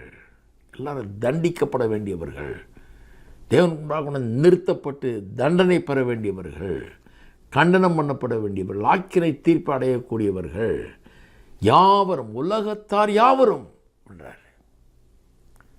மனுஷனுக்கு முன்னால் இல்லை, தேவனுக்கு முன்பாக அந்த கோட்டுக்கு முன்னால் வந்து நின்று தண்டனை பெற வேண்டியவர்கள் அப்படின்றார். அப்போ நல்லா கவனிக்கணும், பாயிண்ட்டை மிஸ் பண்ணக்கூடாது. ஏன்னா நம்ம மனுஷனுடைய பாவ நிலைமை, அவனுடைய பாவ செயலை பற்றிலாம் பேசணும். கரெக்டு, அதெல்லாம் உண்மை தான். ஆனால் இங்கே சொல்லப்படுகிற விஷயத்தை கவனிக்கணும். வெறும் எனக்குள்ளே என்ன பாவம் இருக்குது, நான் எப்படி கெட்டுப்போனேன், அல்லது எவ்வளோ அசுத்தமானவன் நான் உள்ளே இருக்கிறேன், என்னுடைய உள்ளான நிலைமை என்ன அப்படின்னு புரிஞ்சுக்கிறதுக்காக இதை சொல்லலை. இது இவ்வளவும் சொன்னதையும் எதுக்கு சொல்கிறாரு? தேவ கோபாக்கினை நம்ம மேலே இருக்குது, நம்முடைய பாவங்களுக்கு நாம் பொறுப்பாளிகள் ஆகிவிட்டோம், ஆக்கினை தீர்ப்புக்கு ஏதுவானவர்களாக ஆகும்படிக்கு. அதாவது நீ ஆக்கினை தீர்ப்புக்கு ஏதுவானவனாய் இருக்கிறாய், தண்டிக்கப்பட வேண்டியவன், உன்னுடைய பாவத்துக்கு பொறுப்பாளி ஆகிட்ட தேவனால் தண்டிக்கப்பட வேண்டிய நிலைமையில் நீ இருக்கிறாய் அப்படிங்கிறத சுட்டி காட்டுறதுக்காக தான் இவ்வளவு 1:18 3:20 வரைக்கும் வசனங்கள். எதுக்கு? நாம் எல்லாரும் ஆக்கினை தீர்ப்புக்கு ஏதுவானவர்கள் என்பதை காண்பிக்கிறதுக்கு. அப்போ எப்படி சொல்லியிருக்கு பாருங்கள். இது ரொம்ப முக்கியமான ஒரு சத்தியம். எல்லோரும் ஆக்கினை தீர்ப்புக்கு ஏது உள்ளவர்கள் ஆகும்படிக்கு தான் அதை பண்ணுன்றார். அப்போ 2 காரணம் சொல்கிறார். ஒன்று, வாய்கள் யாவும் அடைக்கப்படும்படி, அது என்னன்னு விளக்கிட்டேன். இன்னொன்று, ஆக்கினை தீர்ப்புக்கு ஏதுவானவர்களாக ஆகும்படி. எல்லாரும் வந்து தேவனால் நியாய தீர்க்கப்பட்டு தண்டிக்கப்பட வேண்டிய நிலையில் இருக்கிறோம். இதெல்லாம் புரிஞ்சுக்கிட்டால் தான் சுவிசேஷம் நல்லா புரியும். அந்த தண்டனையை தான் அவர் ஏற்றுக்கிட்டார், இயேசு ஏற்றுக்கிட்டார். அந்த தண்டையிலேருந்து அவளுக்கு விடுவிக்க நாம் செத்துருக்கணும், சிலுவையில் நாமளும் சிலுவையில் அடைஞ்சிருக்கணும், நம்மளும் அடிச்சிருக்கணும், நம்ம உடம்பு உழுத நிலம் போல் ஆயிருக்கணும், நமக்கு அந்த தண்டனை வழங்கப்படணும். நம்முடைய பாவங்களையெல்லாம் அவர் சுமந்து நம்முடைய தண்டனையெல்லாம் அவர் ஏற்றுக்கொண்டார். ஆக்கினை தீர்ப்புக்கு ஏதுவானவர்கள் நாம் அப்படின்னு விளங்கினாதான் இந்த சுவிசேஷத்தை குறித்து மேன்மை பாராட்ட முடியும். நம்மளுக்கு ரட்சிப்பு எப்படி வருதுன்னு அதுதான் விளங்கும் பாருங்கள். இல்லைன்னா நம்மளே நம்ம அடிச்சிக்க முடியுமா நம்ம பாவத்துக்காக? ஆக்கினை தீர்ப்பு ஏது உள்ளவர்களாக ஆகிட்டோம் அப்படின்னு தெரியணும். அதுக்கப்புறம் தான் 21 அவர் விளக்க முடியும் சுவிசேஷத்தை, எப்படி பாவ பரிகாரத்தை சிலுவையில் இயேசு நடப்பிக்கிறார், அதன் மூலமாக நமக்கு ரட்சிப்பு உண்டாருன்னு சொல்லும்போது வழங்கும். ஐயோ, என்னுடைய பாவ பரிகாரம் அங்கே நடக்குது. ஆக்கினை தீர்ப்புக்கு ஏது உள்ளவன் நான், ஏதுவானவன் நான், ஆனால் எனக்காக அவர் மரித்தார் அப்படின்றது அப்போ தான் விளங்கும் பாருங்கள். இது அதனால தான் அந்த 19-20 வசனம் புரிஞ்சால் தான் நீதிமானாக்கப்படுதல்னால் எப்படி நடக்கும்ன்றது நமக்கு புரியணும். இது புரியலைன்னா நம்ம மற்றவர்களுக்கு சுவிசேஷத்தை அறிவிக்கிறது கூட சரியாக சொல்ல முடியாது. மற்றவர்களுக்கு சுவிசேஷத்தை அறிவிக்கும் போது என்ன பண்ணிடுறாங்க, சிலர் என்ன சொல்கிறாங்க, மனுஷனுடைய முதலாவது தேவை என்ன அப்படின்னா, அவன் ரொம்ப மோசமானவனுங்க, அவன் கொஞ்சம் நல்லவன் ஆகணும், நல்லவன் ஆகணும். ஆமாம், நல்லவன் ஆகணும், ஆனால் அது முதலாவது தேவையில்லை. இன்னும் சிலர் சொல்கிறாங்க அவனுக்கு கொஞ்சம் உதவி தேவைங்க, அதாவது அவன் வந்து பல்வேறு சோதனைகள், அது இது பாவ சோதனைகள், அது இதில் சிக்கி தவிக்கிறான், அவன் ரொம்ப ஒரு வீக் மைண்டட் ஃபெல்லோ, அவனுக்கு வந்து இயேசுவை அறிமுகப்படுத்தினா இயேசு அவனுக்கு உதவி செய்வார் அந்த சோதனைகளெல்லாம் தப்புறதுக்காக. அவன் உதவி தேவை தான், உதவி கிடைக்குமா இயேசுகிட்ட? கிடைக்கும். ஆனால் அதான் முதல்ல தேவை. சுவிசேஷத்தை கரெக்டாக புரிஞ்சுக்குங்க. 3வது இன்னொரு விதத்தில் சொல்கிறாங்க சிலர் என்ன சொல்கிறாங்க, இந்த சுயம் ஒழியணும், சுயம் ஒழிஞ்சால் தான் அவன் நல்லா இருக்க முடியும், இந்த சுயம் தான் அவனை கெடுக்குது, செல்ஃப்லெஸ்ஸாக மாறணும் அவன், இதுதான் அவனுக்குள்ளே இந்த சுயத்தினால தான் நம்ம எல்லாம் கெடுறமாக்கும். அது போகணுமா? உண்மைதான், போகணும். ஆனால் அதுவா முதல் தேவை? இதெல்லாம் நடக்கிறதுக்கு முன்னால் அவன் தேவனோடு கூட ஒப்புரவாக வேணும், தேவன் அவனை ஏற்றுக்கொள்ள வேண்டும், தேவன் அவனை அங்கீகரித்து அவனை ஏற்றுக்கொள்ளக்கூடிய நிலைக்கு அவன் வர வேண்டும்.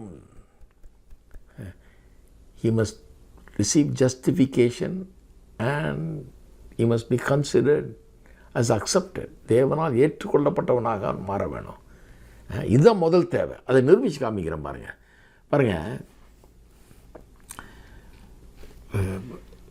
சிலர் சொல்கிறாங்க இல்லையா, கொஞ்சம் பெட்டர் ஆகணுமா? ஆமாம், இன்னும் சிலர் சொல்கிறாங்க, இல்லைங்க அவனுக்கு கொஞ்சம் உதவி தேவை, அவனுக்கு இயேசு அவனுக்கு உதவி செய்வார், அதனால் இயேசுவை அறிமுகப்படுது.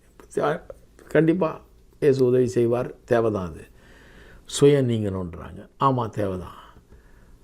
ஆனால் அதெல்லாம் எதிர்காலத்தில் நடக்க வேண்டிய ஒன்று. ரட்சிக்கப்பட்டு இயேசு வண்டை வந்த பிறகு, ஏற்றுக்கொள்ளப்பட்ட பிறகு பெட்டராகலாம். ஏற்றுக்கொள்ளப்பட்ட பிறகு உதவி கிடைக்கும் அவர்கிட்ட. ஏற்றுக்கொள்ளப்பட்ட பிறகு சுயமெல்லாம் ஒழிஞ்சு கொஞ்சம் கொஞ்சமாக ஆள் மாறி வேறு விதமாக மாறுவோம். அது உடனே நடக்கிறது இல்லையே, அது எதிர்காலத்தில் நடக்கிறது. அப்போ ஒரு சுவிசேஷத்தை அறிவிக்கும் போது எதிர்காலத்தில் நடக்கக்கூடியதை பற்றி பேசிகிட்டு இல்லை நம்ம. இப்போ அவன் செத்தானே என்ன ஆகுறது? இப்போ இன்னைக்கு சிலுவையில் தொங்கின அந்த கள்ளன் மாதிரி இப்போ சாக போகிறான்னா அவன் என்ன பண்ண முடியும்? இப்போ சாக போகிறான்னா அவனுக்கு என்ன முதல் தேவைன்னா என்ன? அவன் ஆண்டவரால் ஏற்றுக்கொள்ளப்பட வேண்டும். தேவனோடு அவனுக்கு ஒரு உறவு உண்டாக வேண்டும். தேவனிடத்தில் சேர்க்கப்பட வேண்டும். தேவனுக்கு தூரமாக இருக்கிறான், துண்டிக்கப்பட்டிருக்கிறான், தேவனிடத்தில் கொண்டு சேர்க்கப்பட வேண்டும். அவன் ஒரு பாவி, அவன் தேவனிடத்தில் கொண்டு சேர்க்கப்பட வேண்டும். தேவன் அவனை ஏற்றுக்கொள்ள வேண்டும். அப்போ அவனுக்கு நம்ம என்னத்தை சொல்லணும்? அப்பா, உனக்காக இயேசு சிலுவையில் மரித்தார், உன் பாவத்தை உன் தண்டனையெல்லாம் அவரை ஏற்றுக்கொண்டார், அவரை விசுவாசித்தா நீ கடவுள் ஒன்றை ஏற்றுக்கொள்கிறாரு. அதன் அடிப்படையில் தான் நீ வர முடியும். அப்போதன் அடிப்படையில் தான் அவனுக்கு பாவம் மன்னிப்பு, அதன் அடிப்படையில் தான் அவனுக்கு எதிர்காலம் அப்படின்னு சொன்னால் அவன் ஏற்றுக்கொள்கிறான் இல்லையா? அதுக்கப்புறம் போய் அவன் முன்னேறலாம், அவன் நீங்களாம் உதவி கிடைக்கும், அவனுக்கு பாவத்தை மேற்கொள்கிறது, அதெல்லாம் பிறகு. முதல் தேவை என்ன? தேவனோடு அவன் சரி ஆக்கப்பட வேண்டும். தேவனோடு உள்ள உறவு சரியாக்கப்பட வேண்டும் இல்லையா? அப்போ எப்படி அது சரியாகுது? எப்படி சரியாகுது? அதுக்கு தான் பாருங்கள், 1:18 3:20 வரைக்கும் இதை விளங்கினாதான் மீதி விளங்கும். இது விளங்கிடுச்சுன்னா என்ன விளங்கும்? என்கிட்ட எந்த தகுதி கிடையாது. நான் எப்படி ஆண்டவரால் ஏற்றுக்கொள்ளப்பட முடியும்? என்னுடைய எந்த தகுதி நிமித்தமாக நான் ஏற்றுக்கொள்ளப்பட முடியாது. அது விளங்கிடும். எல்லாரும் பாவிகள், அப்போ நானும் பாவி. யூதர்களுக்கு அதை ஏற்றுக்கொள்வது ரொம்ப கஷ்டம். அவனுக்கு நியாயப்பிரமாணம் இருக்குது, நான் நியாயப்பிரமாணத்தின்படி செஞ்சுட்டேன், ஆயாக்கும் அப்படி ஆக்கும் அப்படி ஆக்குன்றான். இல்லை, பவுல் சொல்கிறார், இல்லை நியாயப்பிரமாணம் இருக்குது உனக்கு, உண்மை அது கொடுத்தாங்க, ஆனால் அதன்படி செய்யலை நீ அப்படிங்கிறார். புறஜாதி அப்படி அவனுக்கு நியாயப்பிரமாணமே கொடுக்கப்படலையே. நியாயப்பிரமாணம் கொடுக்க முடியலனால அவன் மனசாட்சியில் நியாயப்பிரமாணத்தினுடைய கட்டளைகள்லாம் மனசாட்சியில் இருக்குது. கொலை பண்ணுறது தப்புன்னு தெரியுது அவனுக்கு, பொய் சொல்கிறது தப்புன்னு தெரியுது, திருடுறது தப்புன்னு தெரியுது, விபச்சாரம் செய்கிறது தப்புன்னு தெரியுது, தப்புனி தாயம் கரம் பண்ணணுன்னு தெரியுது, எல்லாம் தெரியுது. பாருங்கள், கடவுள் ஒருத்தர் இருக்கிறாரு, அவரை இருக்கிறாருன்றது பார்க்குற பக்கம்லாம் தெரியுது அவனுக்கு, எல்லாம் தெரியுது, மனசாட்சி அவனுக்கு சொல்லுது. அப்போ யாருமே பதில் சொல்ல முடியாத நிலையில் இருக்கிறாங்க. விளக்கம் சொல்லவே முடியாது. நான் ஏன் இப்படி இருக்கிறேன், ஏன் இந்த தப்பெல்லாம் செய்கிறேன்றதுக்கு நான் எந்த காரணமும் சொல்ல முடியாது, எந்த இதுவும் சொல்ல முடியாது. இது என்னுடைய மீறுதல், என்னுடைய பாவம்.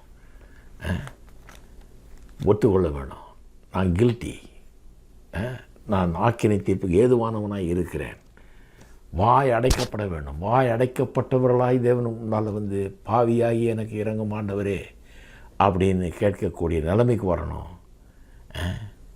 அப்போ தான் அவனை தான் கர்த்தர் சொல்கிறாரு, இவன் நீதிமானாக வீட்டுக்கு போக போகிறான், ஏற்றுக்கொள்ளப்பட்டவனாய் வீட்டுக்கு போகிறான். அப்போ நான் சொல்கிறேன், அந்த ஒரு ஸ்டேஜுக்கு எல்லாரையும் கொண்டு வர்றதுக்காக தான் இவ்வளோ போதிக்கிறார். இதுதான் சுவிசேஷத்தினுடைய சாராம்சம். அதனால தான் 1:18 3:20 வரைக்கும் ரொம்ப முக்கியமான ஒரு பகுதி. நம்ம எல்லாருமே நம்ம நியாயத்தை நிறைய பேசியிருக்கிறோம். நான் அவனை விட பெட்டரு, இவனை விட பெட்டரு, இந்த வீட்லேயே வந்தான் பெட்டரு, இந்த கதையெல்லாம் பேசியிருக்கோம். கடவுள்கிட்ட எல்லாம் பேச முடியாது. கடவுள் எப்படி செய்யலாம்? நான் ஒரு நாள் கடவுளை கேட்க போகிறேன்னு சொன்னாலெல்லாம் பார்த்துருக்கேன் நான். இந்த வாயெல்லாம் அடைக்கப்பட வேண்டும். கடவுள் மேலே எந்த தப்பும் இல்லை. அவர் நீதி உள்ளவர், நியாயம் உள்ளவர், நல்லவர், வல்லவர். என்கிட்ட தான் எல்லா தப்பும் இருக்குது. நான் தான் தகுதியற்றவன் ஆகிட்டேன். அவர் சிலுவையில் செய்த காரியத்தின் மூலமாக தான் எனக்கு ரட்சிப்பு உண்டாக முடியுன்றதை அங்கீகரிக்கணும். அது ஒன்று தான் எனக்கு இருக்கிற நம்பிக்கை. அதன் மூலமாக மட்டுமே ரட்சிப்பு. அவர் சிந்தின ரத்தம், அவருடைய மரணம் தான் எனக்கு ஜீவனை கொடுக்குது அப்படிங்கிறத நான் விசுவாசிக்கணும். அப்படி விசுவாசிக்கும்போது